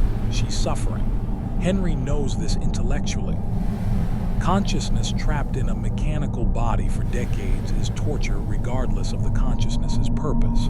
But she's also still here, still existing, still his daughter in some fundamental sense. And Henry's plan requires destroying her, not just the puppet, Charlotte herself. The only remnant of his daughter that persists in the world. To free her soul, he must eliminate it, incinerate the metal that binds her consciousness, subject her to heat sufficient to break the molecular bonds that preserve her awareness. He must kill his daughter a second time. The grief this causes is immeasurable. Henry has spent decades learning to live with Charlotte's death, has processed the loss, the guilt, the horrible knowledge that she was murdered in his restaurant. But Charlotte as puppet has been a presence, a connection. Even transformed, even trapped, she still exists. And some part of Henry has taken comfort in that. Now he must sever that connection permanently. Lefty is designed with this purpose, to capture the puppet, contain her, bring her to the final location where Henry's trap will spring. The capture mechanism uses audio lures. The puppet is drawn to children's voices, Charlotte's protective nature made into exploitable weakness. Lefty plays sounds of a child in distress, and when the puppet approaches, Lefty's interior mechanisms activate, restraints deploy. The puppet is pulled inside, trapped. Soundproofing prevents the puppet from calling for help or being detected. The exterior appears to be a normal animatronic. No one would suspect it contains another animatronic inside. It's brilliant engineering, elegant, effective. And it represents Henry's complete transformation from creator of joy to architect of destruction. He builds Lefty in his hidden workshop, alone, unable to share the burden with anyone. Who could understand? Who could accept that this is necessary? Testing Lefty's systems is torture. Every activation of the capture mechanism reminds Henry what he's building, what he intends to do, but he continues. Because stopping William requires this sacrifice. Because freeing the souls requires Charlotte's destruction. Because Henry chose this path years ago and won't turn back now. When Lefty is complete, Henry transports it to a location where the puppet is known to appear, sets the lure, waits, and the puppet comes. Drawn by what sounds like a child needing protection, the capture succeeds. The puppet is restrained inside Lefty before it can escape. Does Charlotte understand what's happening? Does she recognize her father's hand in this trap? Henry will never know. The puppet doesn't speak, can't explain what it thinks or feels. It simply struggles inside Lefty's containment, trying to escape, trying to return to its purpose. And Henry, watching from a distance, feels his heart break for the 1000th time. "I'm sorry, Charlotte," he whispers. "I'm so sorry." But he doesn't release her, doesn't abandon the plan. He's come too far, sacrificed too much, lived with this knowledge and guilt for too long. The trap continues. Lefty, containing the puppet, containing Charlotte, is transported to the final location. Freddy Fazbear's Pizzeria Simulator, the place where everything will end. The Pizzeria Simulator, architecture of annihilation, building a functioning pizzeria that's actually an elaborate incinerator, requires Henry's full expertise. The location must appear legitimate, pass inspections, convince targets that it's a real business opportunity. But hidden within standard restaurant infrastructure are systems designed for very different purposes. The ventilation can be reversed. Instead of removing heat and smoke, it can trap them, circulate them, increase temperature through controlled airflow. The electrical systems include high-capacity heating elements disguised as normal restaurant equipment. Activated simultaneously, they can raise the building's internal temperature to extreme levels. The walls contain accelerants, distributed through what appear to be normal construction materials. When ignited, they'll ensure rapid, complete combustion. Every exit can be sealed, locked from the outside, turned into walls rather than escapes. The office where the manager sits, where Michael will sit, is positioned centrally. Surrounded by the labyrinth of rooms and corridors where the animatronics will roam. No direct escape route, no quick exit. Henry designs all of this. The architecture of annihilation. The building permit process is complicated. Henry uses shell companies, false identities, routing paperwork through systems designed to obscure his involvement because he can't be officially connected. Can't have investigators tracing the pizzeria back to him after it burns. Construction takes months. Henry oversees it personally, though always from a distance. Contractors build according to blueprints that hide their true purpose. Each worker sees only their piece, never understanding the whole. The result is a building that looks perfectly normal. A small pizzeria, nothing unusual, nothing suspicious. But Henry knows every secret it contains, every hidden system, every mechanism of the trap. He also creates the catalog, the fake equipment selling operation that will lure William. Animatronics for sale, damaged units, salvage opportunities. The catalog is perfect bait. William, always seeking remnant, always studying possessed animatronics, won't be able to resist. The promise of acquiring contaminated animatronics at discount prices will draw him like moth to flame, appropriate metaphor, considering what awaits him. Henry also creates the management simulation software, the game within the game that Michael will play, managing the pizzeria by day, salvaging animatronics by night. The software is sophisticated. It teaches Michael the systems, familiarizes him with the building's layout, prepares him for what's coming without explicitly revealing the trap, because Michael can't know, not consciously. If he knew this was all designed to kill him along with the animatronics, he might balk, might escape.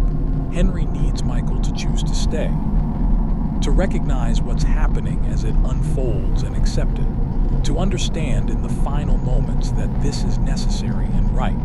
The job listing goes out, posted in specific places where someone like Michael, someone hunting William, someone with Michael's particular background, will find it.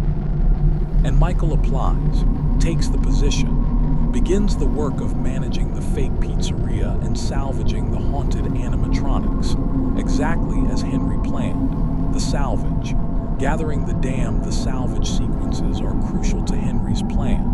Each possessed animatronic must be brought into the building, willingly accepted by Michael, given legitimacy as salvaged equipment, because if they simply invaded, Michael might flee, authorities might be called, the plan could fail. But if Michael salvages them, officially brings them in as restaurant assets, then they're supposed to be there. Their presence is explained, documented. Henry designed the salvage process carefully. The audio testing provides cover, makes it seem like Michael is evaluating the animatronics' functionality, determining if they're safe to use. In reality, the testing serves different purposes. It agitates the possessed animatronics, confirms they contain remnant, they react with awareness that pure machinery wouldn't possess, and it locks them into the building systems, making escape more difficult. The first salvage is Molten Freddy, the twisted amalgamation of funtime animatronics. Multiple souls and massive remnant concentration, Michael sits across from it in the alley, conducts the audio tests. The animatronic twitches, responds, demonstrates hostile awareness. Michael salvages it anyway, brings it inside, adds it to the growing collection. Next is Scrap Trap. William himself, in burnt and damaged form, the monster who started everything. Does Michael recognize his father? In that charred, skeletal form, is William still identifiable? Perhaps. Perhaps not. But Michael conducts the testing. And despite the danger, despite knowing this animatronic has killed before and will kill again, he salvages it, brings his father into the building, into Henry's trap, then baby. Elizabeth, William's daughter, Michael's sister, corrupted by years of possession. No longer the little girl who wanted to see circus baby, now something darker, twisted. Michael salvages her too. Sister and brother both undead, both trapped in circumstances their father created, both heading toward the same ending. Finally, Lefty, the mysterious black bear. Michael doesn't know what Lefty contains, doesn't understand that this animatronic holds Charlotte Emily, Henry's daughter, the first victim, the puppet. The salvage testing is perfunctory. Lefty doesn't react as aggressively as the others, seems more docile, almost cooperative. Because Charlotte, trapped inside, understands. On some level, she knows what's happening, recognizes her father's plan, and she accepts it, wants it, has been waiting for release for decades. Michael salvages Lefty, brings the final piece into position. All four possessed animatronics are now inside the pizzeria, contained within Henry's trap, waiting, and in his hidden location, monitoring through systems he built into the pizzeria's infrastructure. Henry watches. Everything is ready. All the pieces are in place. Years of planning. Decades of waiting. A lifetime of guilt, all culminating in this moment, the week. Watching the trap close the gameplay week of Pizzeria Simulator is, for Henry, excruciating. He watches Michael manage the fake pizzeria by day, watches the animatronics hunt Michael by night, sees his plan unfolding exactly as designed, but he also sees the risk. Any night the animatronics could kill Michael, could escape the building, could somehow discover and sabotage the trap. Henry can't intervene, can't reveal himself, can't help Michael survive the nights. He can only watch and hope Michael is skilled enough or lucky enough to make it to Saturday. Each night is torture.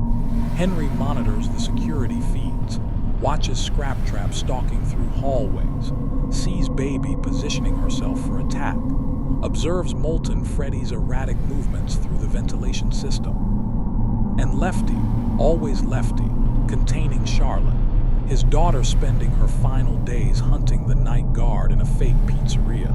Does she know it's almost over? Does she understand that release is coming? Henry wants to believe she does. Wants to think that some part of Charlotte recognizes her father's plan and accepts it. But he'll never know for certain. Michael survives the week. Barely.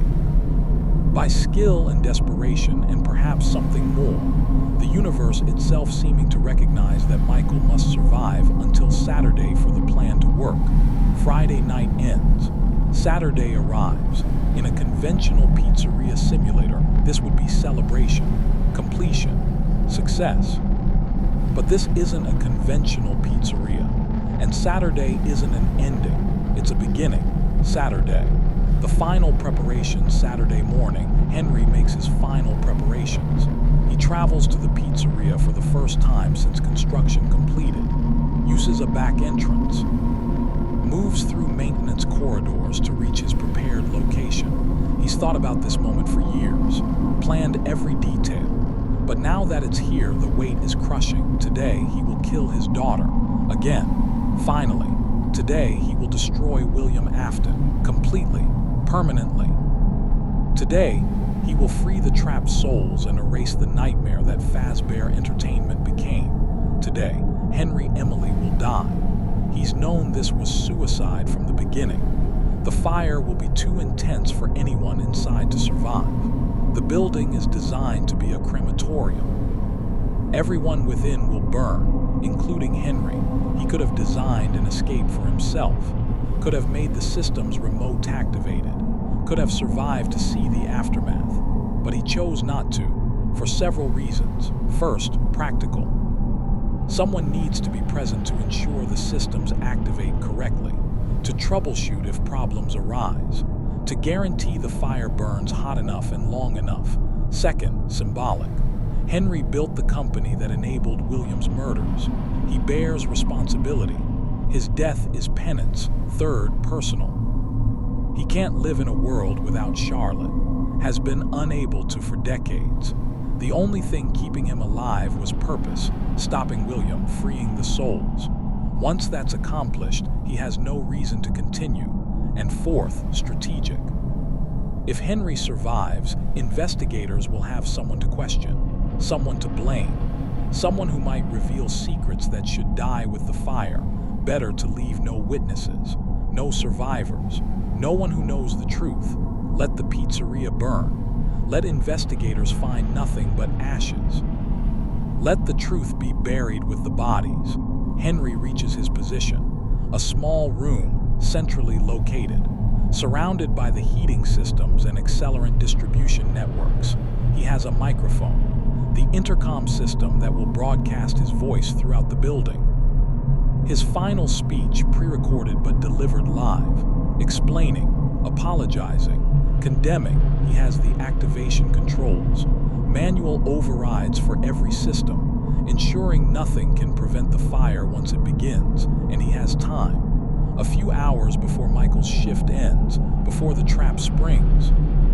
Henry uses that time to remember Charlotte before she died, her smile, her laugh, the way she looked at his animatronic creations with wonder and delight, the early days of Fredbear's family diner, when it was just about bringing joy to children, before murders, before possession, before everything became corrupted, his partnership with William, the good years before he understood what William truly was, the friendship that seemed real but was always facade, every choice that led to this moment, every decision, every action, every failure that created the need for this final solution.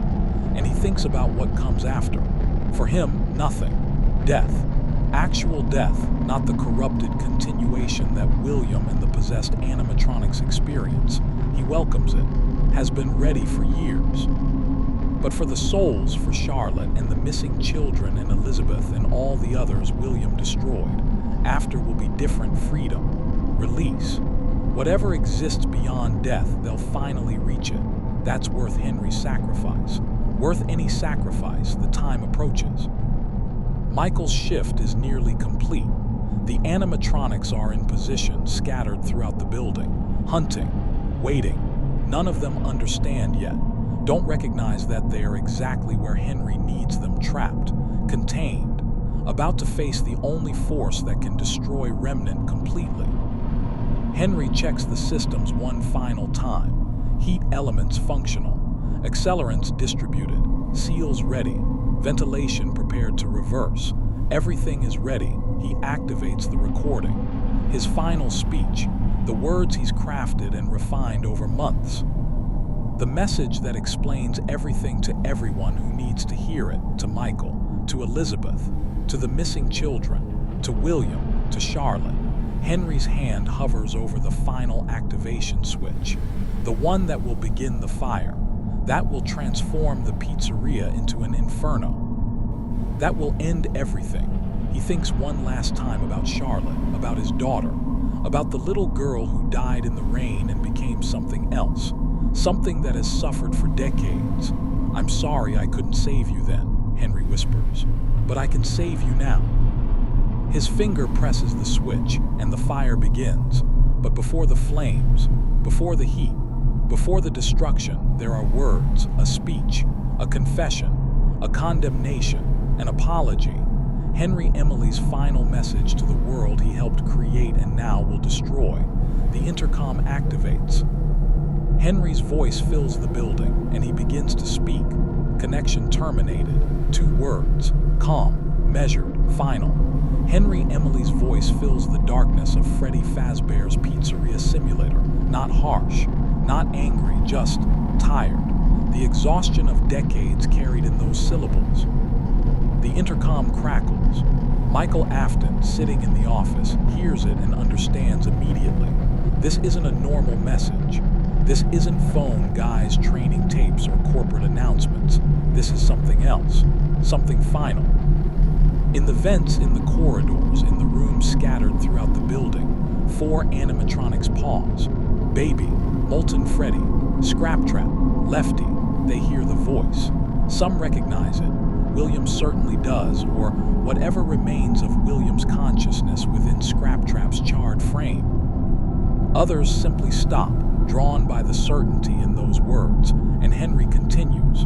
I'm sorry to interrupt you, Elizabeth, if you still even remember that name. He's addressing Baby, speaking to the soul of William's daughter trapped inside the animatronic. His voice carries sympathy, genuine sorrow for what she's become.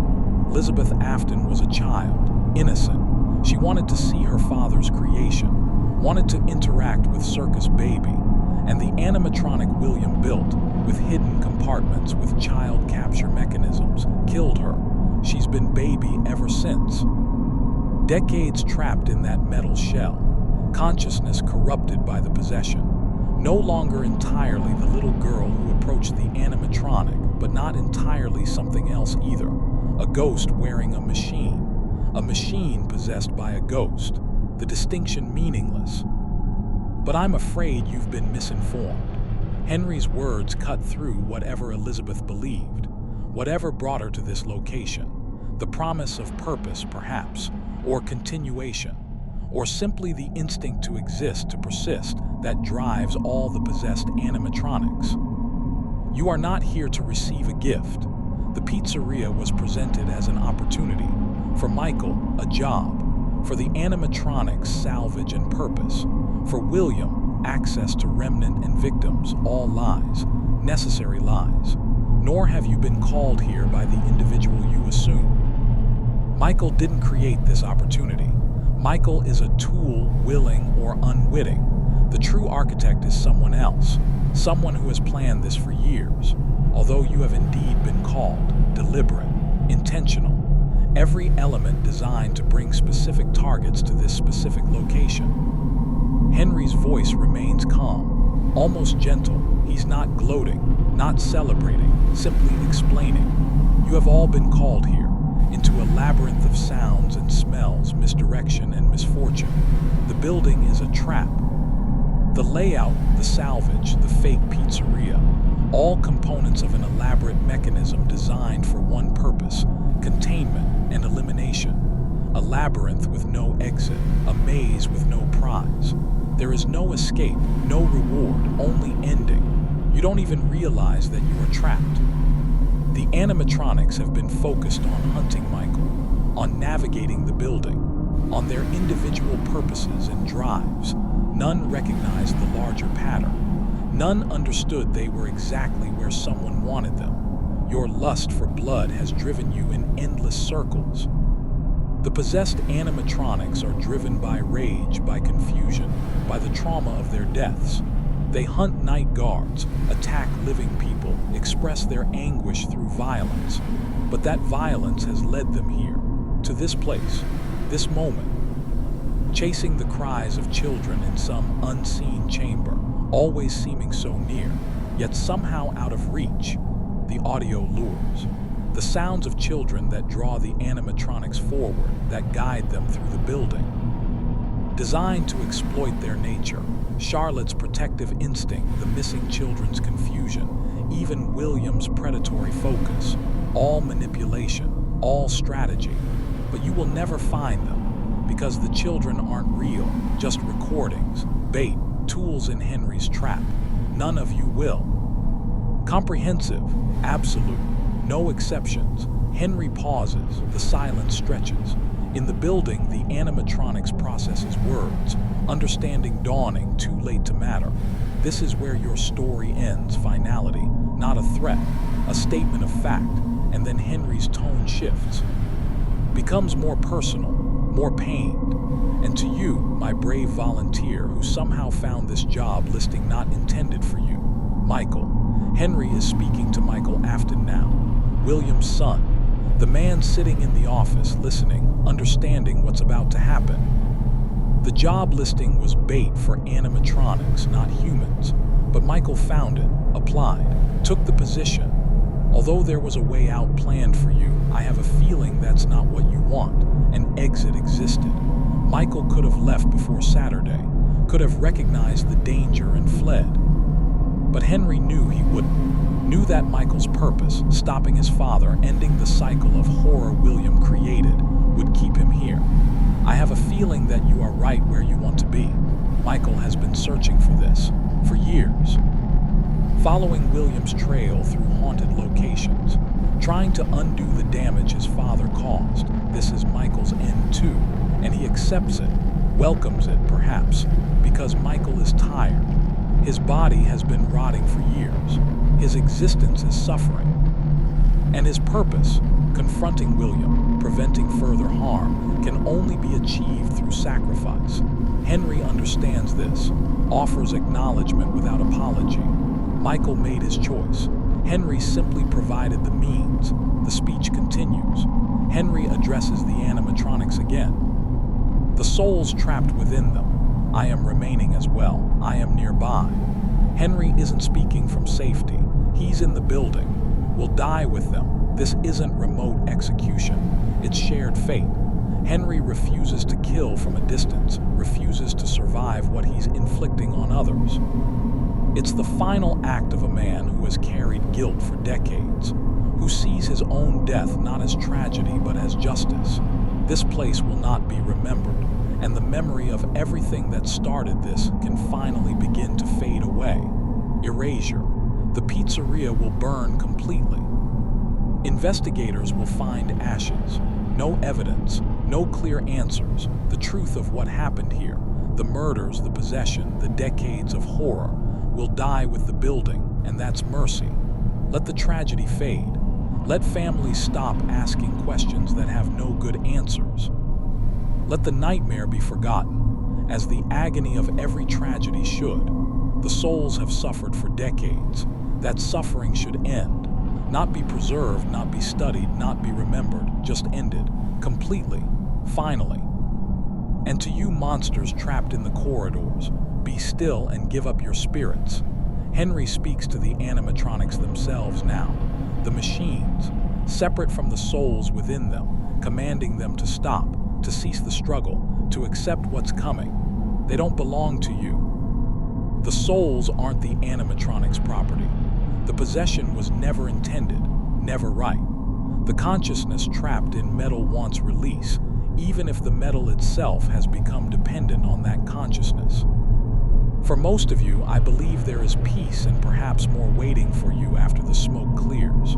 Hope, promise. The trapped souls will be freed. Whatever exists beyond death, heaven, oblivion, some other state, they'll finally reach it. The suffering ends. The imprisonment ends.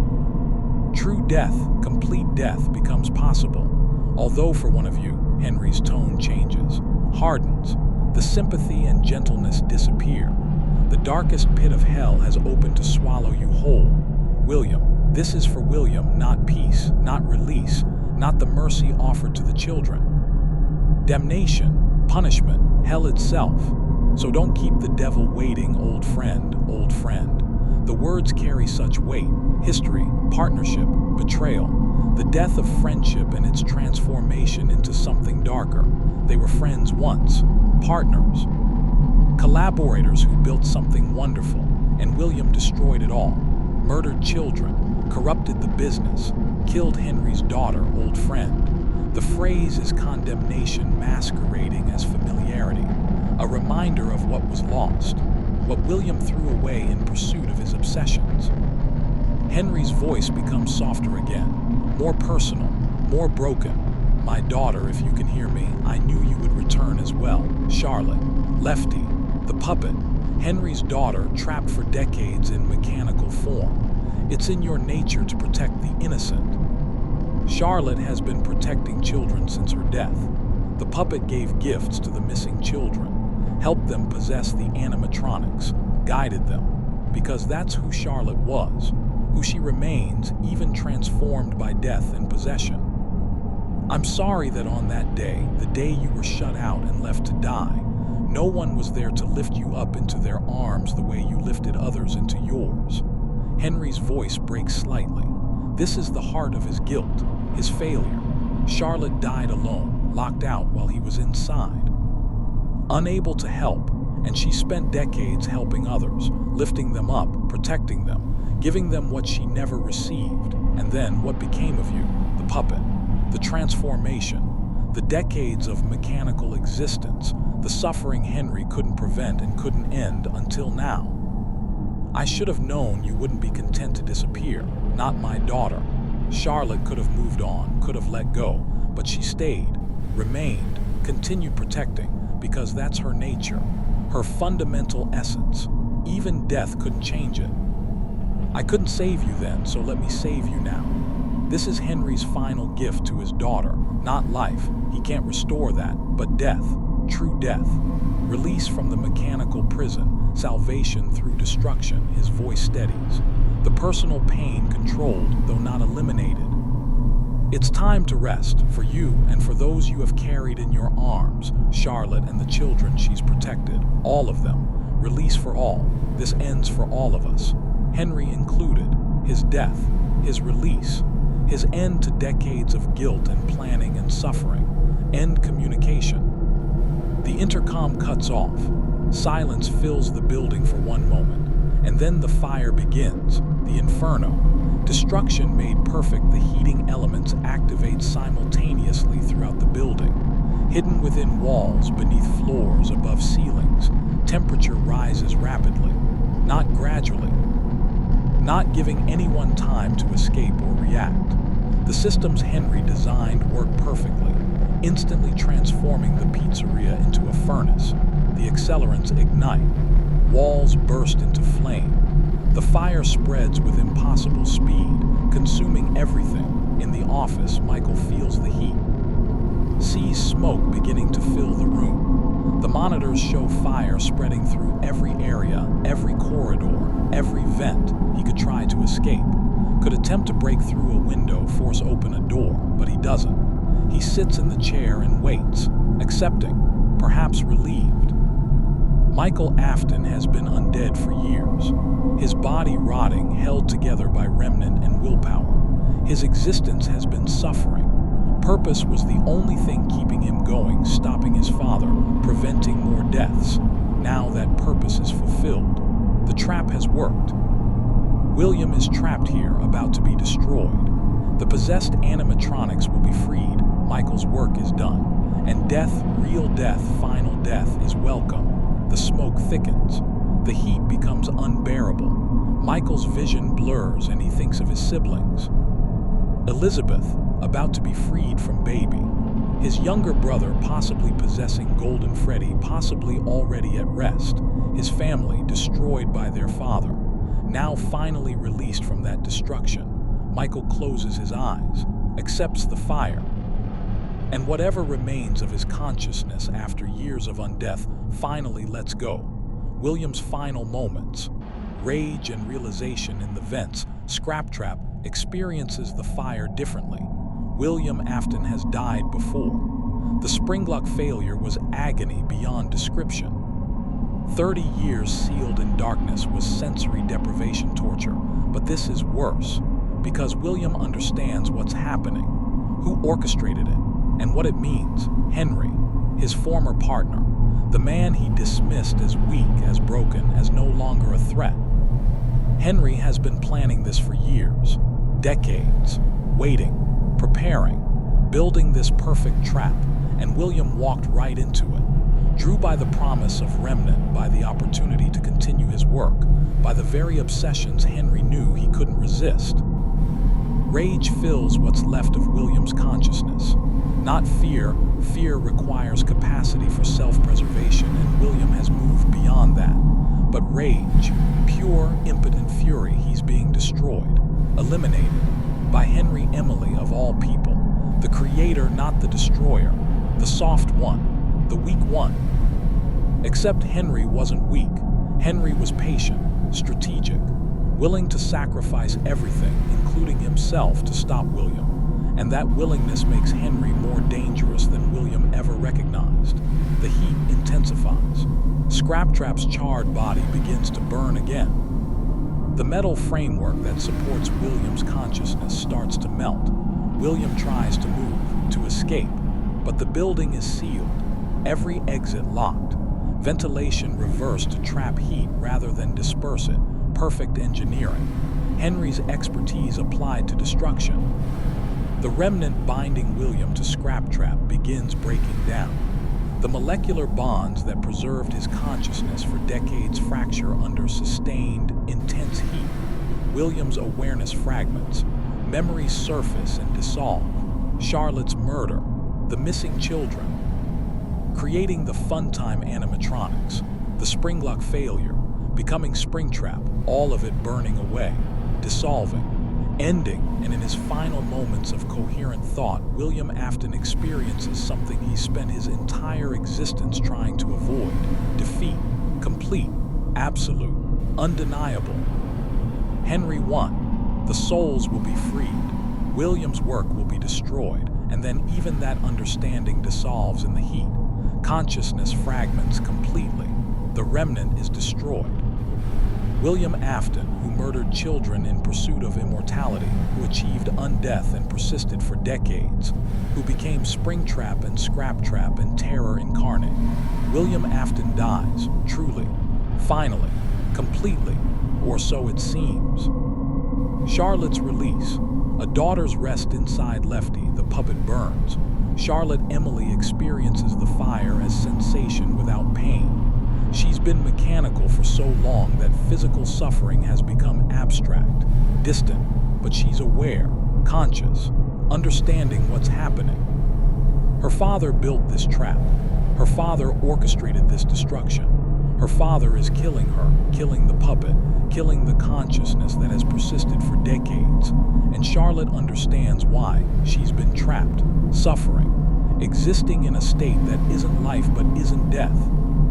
Unable to rest, unable to move on, protection was her purpose, keeping other children safe, giving gifts, helping the murdered ones possess the animatronics so they wouldn't be alone in death. But that purpose became prison. She couldn't stop, couldn't leave, couldn't let go while children remained at risk. The fire ends that, destroys the puppet, breaks the bonds keeping her consciousness anchored to the mechanical world. And Charlotte, for the first time since her murder in the rain outside Fredbear's family diner, feels freedom. The puppet's structure collapses. Metal melts.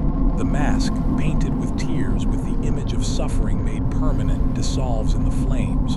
Charlotte's consciousness separates from the machinery. Untethered, no longer bound, she thinks of her father, Henry, who built the puppet to protect her, who failed to save her, who spent decades living with that failure, and who finally found a way to grant her peace. Thank you, she thinks, though she has no voice to speak it, no way to express it. But somehow she believes he knows, believes that Henry understands. She forgives him, that she recognizes the love in this final destruction, the consciousness that was Charlotte Emily that became the puppet that protected children for decades. It lets go and moves beyond, into whatever exists after death, true death, final rest. The suffering ends, the imprisonment ends. The protection is no longer needed. Charlotte is free. Henry's last moments. A creator's end. Henry Emily sits in his hidden room, surrounded by flames, and feels something he hasn't felt in decades. Peace, not happiness, not satisfaction, but peace. The calm of purpose fulfilled, of duty completed.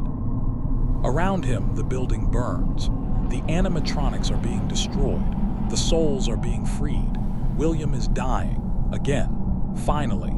Everything Henry planned for years is working perfectly. The heat is sufficient. The fire is complete. Nothing will survive. He thinks of Charlotte. Hopes she understands.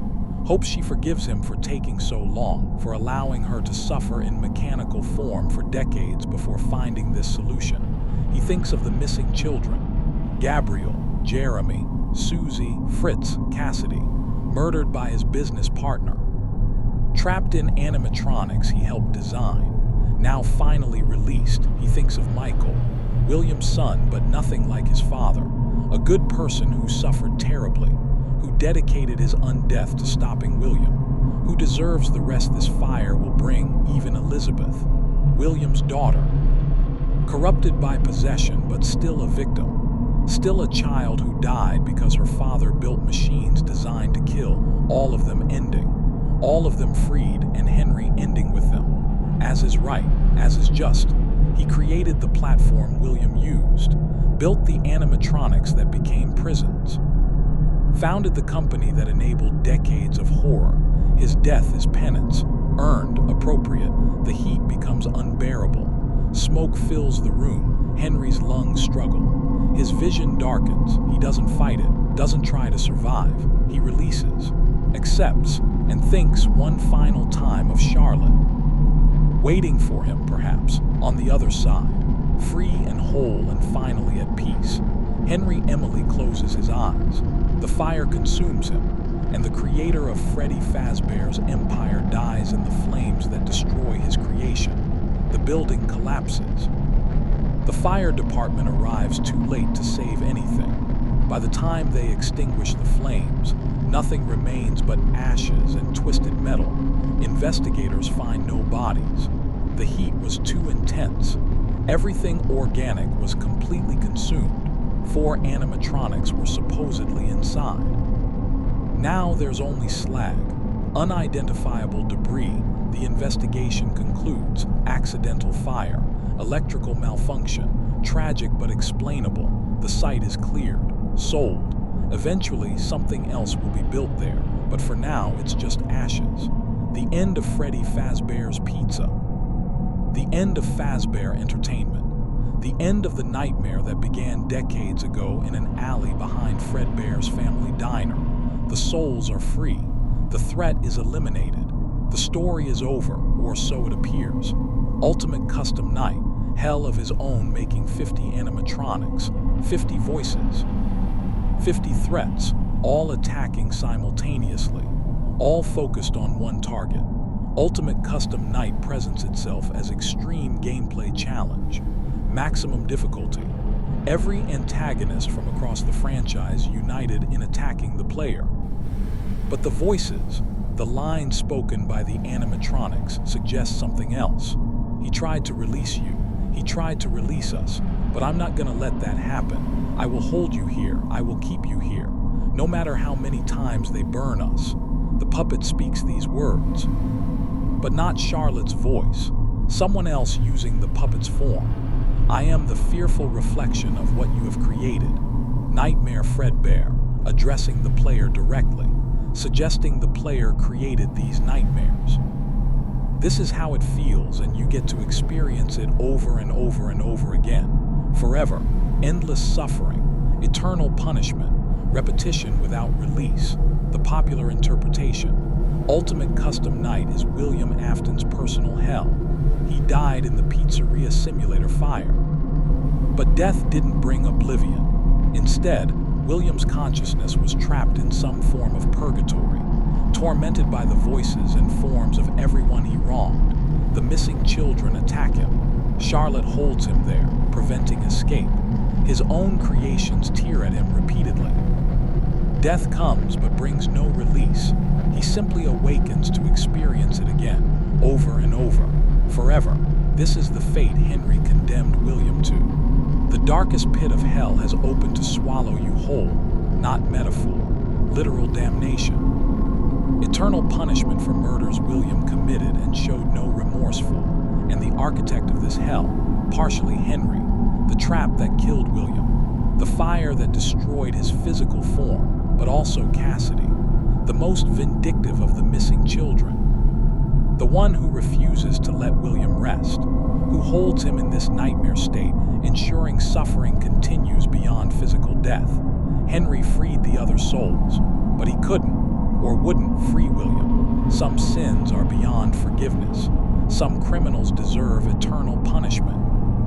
And William Afton, child murderer who showed no remorse, who would continue killing forever if given opportunity, earns his damnation. Ultimate Custom Night is Henry's final revenge made manifest, not by Henry's direct action. He's dead, truly dead, but by the consequences Henry engineered.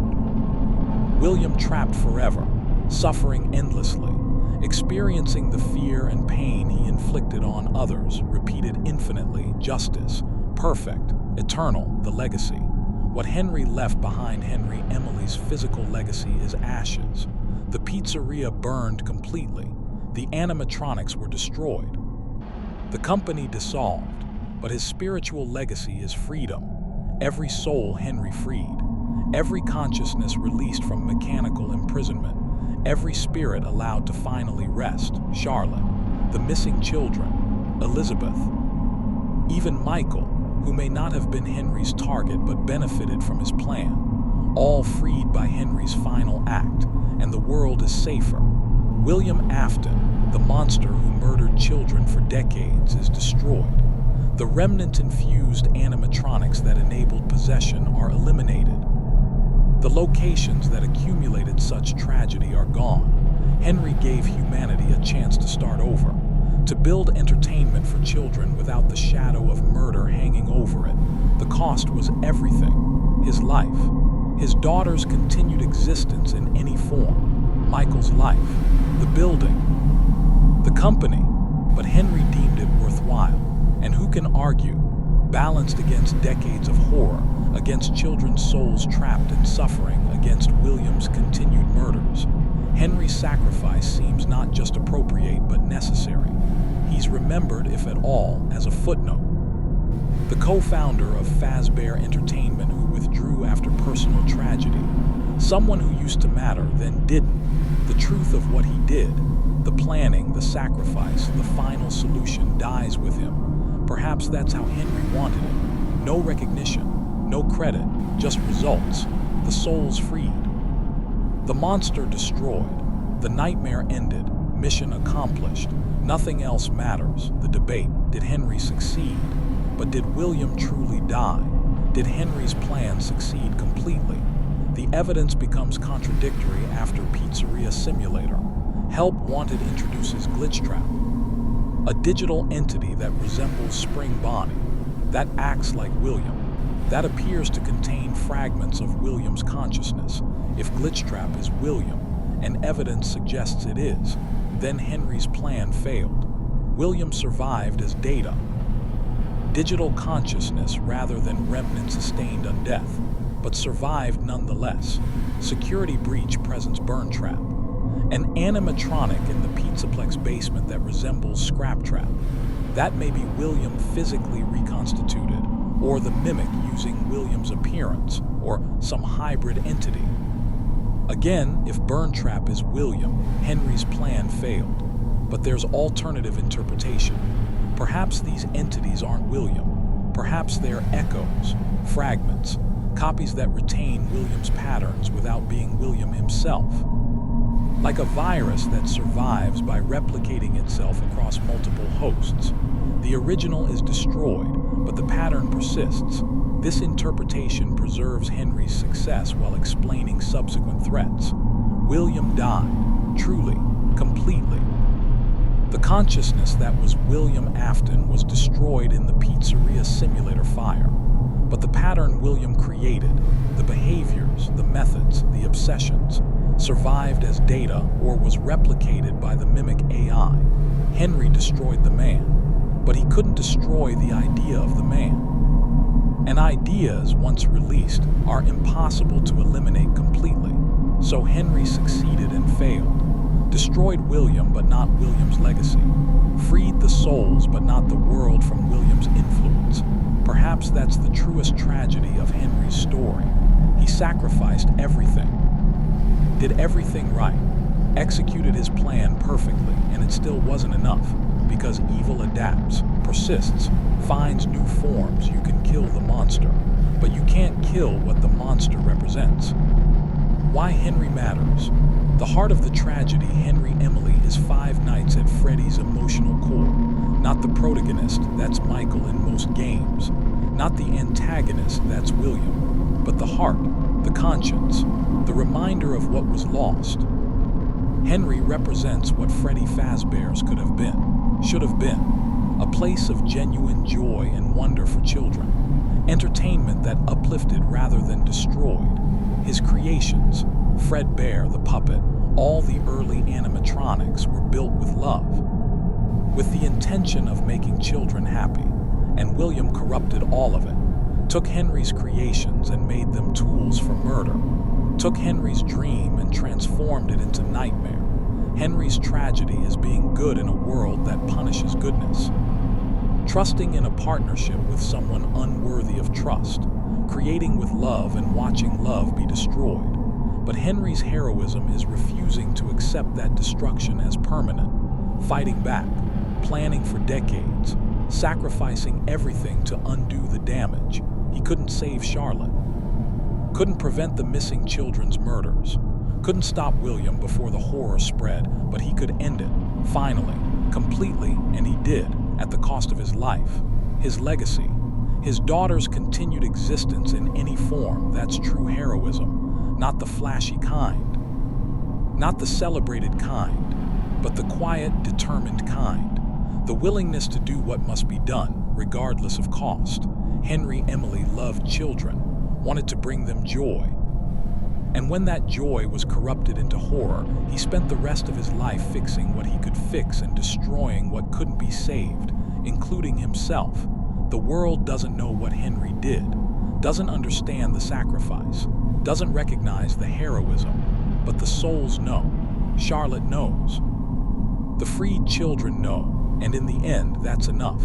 The final truth somewhere beyond death, beyond the flames that consumed the pizzeria, beyond the suffering of mechanical imprisonment. Charlotte Emily is free.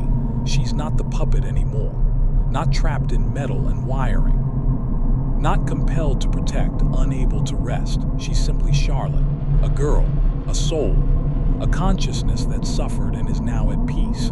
And perhaps in whatever exists after death, she reunites with her father, Henry, who built the puppet to protect her, who failed to save her from murder, who spent decades consumed by guilt, who finally found a way to free her at the cost of everything, father and daughter, together again. The suffering finally ended. It's a hopeful image, unsupported by canon but not contradicted by it. And sometimes hope is enough.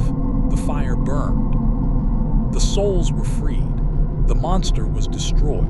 And Henry Emily, creator of joy and architect of justice, found the peace he sacrificed everything to achieve.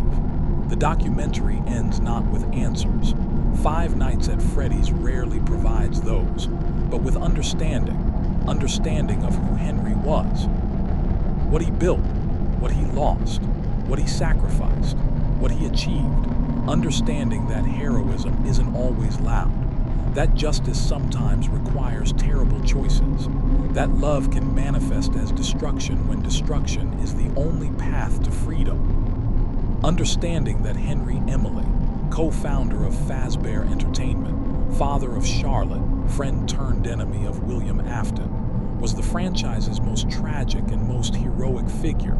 He created with love, lost everything, planned for decades, and destroyed it all to free the souls trapped by his partner's evil. His name won't be remembered. His sacrifice won't be celebrated. His story will die with the ashes of the pizzeria. But the souls remember. The freed children know. Charlotte understands. And in the quiet spaces between life and death, between suffering and peace, between imprisonment and freedom, Henry Emily rests, finally, completely, deservedly, the creator who became destroyer, the father who couldn't save his daughter until he was willing to lose her, the hero who won by sacrificing everything, including the recognition of victory. This is Henry Emily's story, the complete story, from partnership to tragedy, from guilt to planning, from sacrifice to ending, and it ends not in triumph but in peace. The fire has burned out, the smoke has cleared. The nightmare is over, and somewhere, beyond the reach of animatronics and remnant and horror, a father holds his daughter, and they rest together, finally, forever.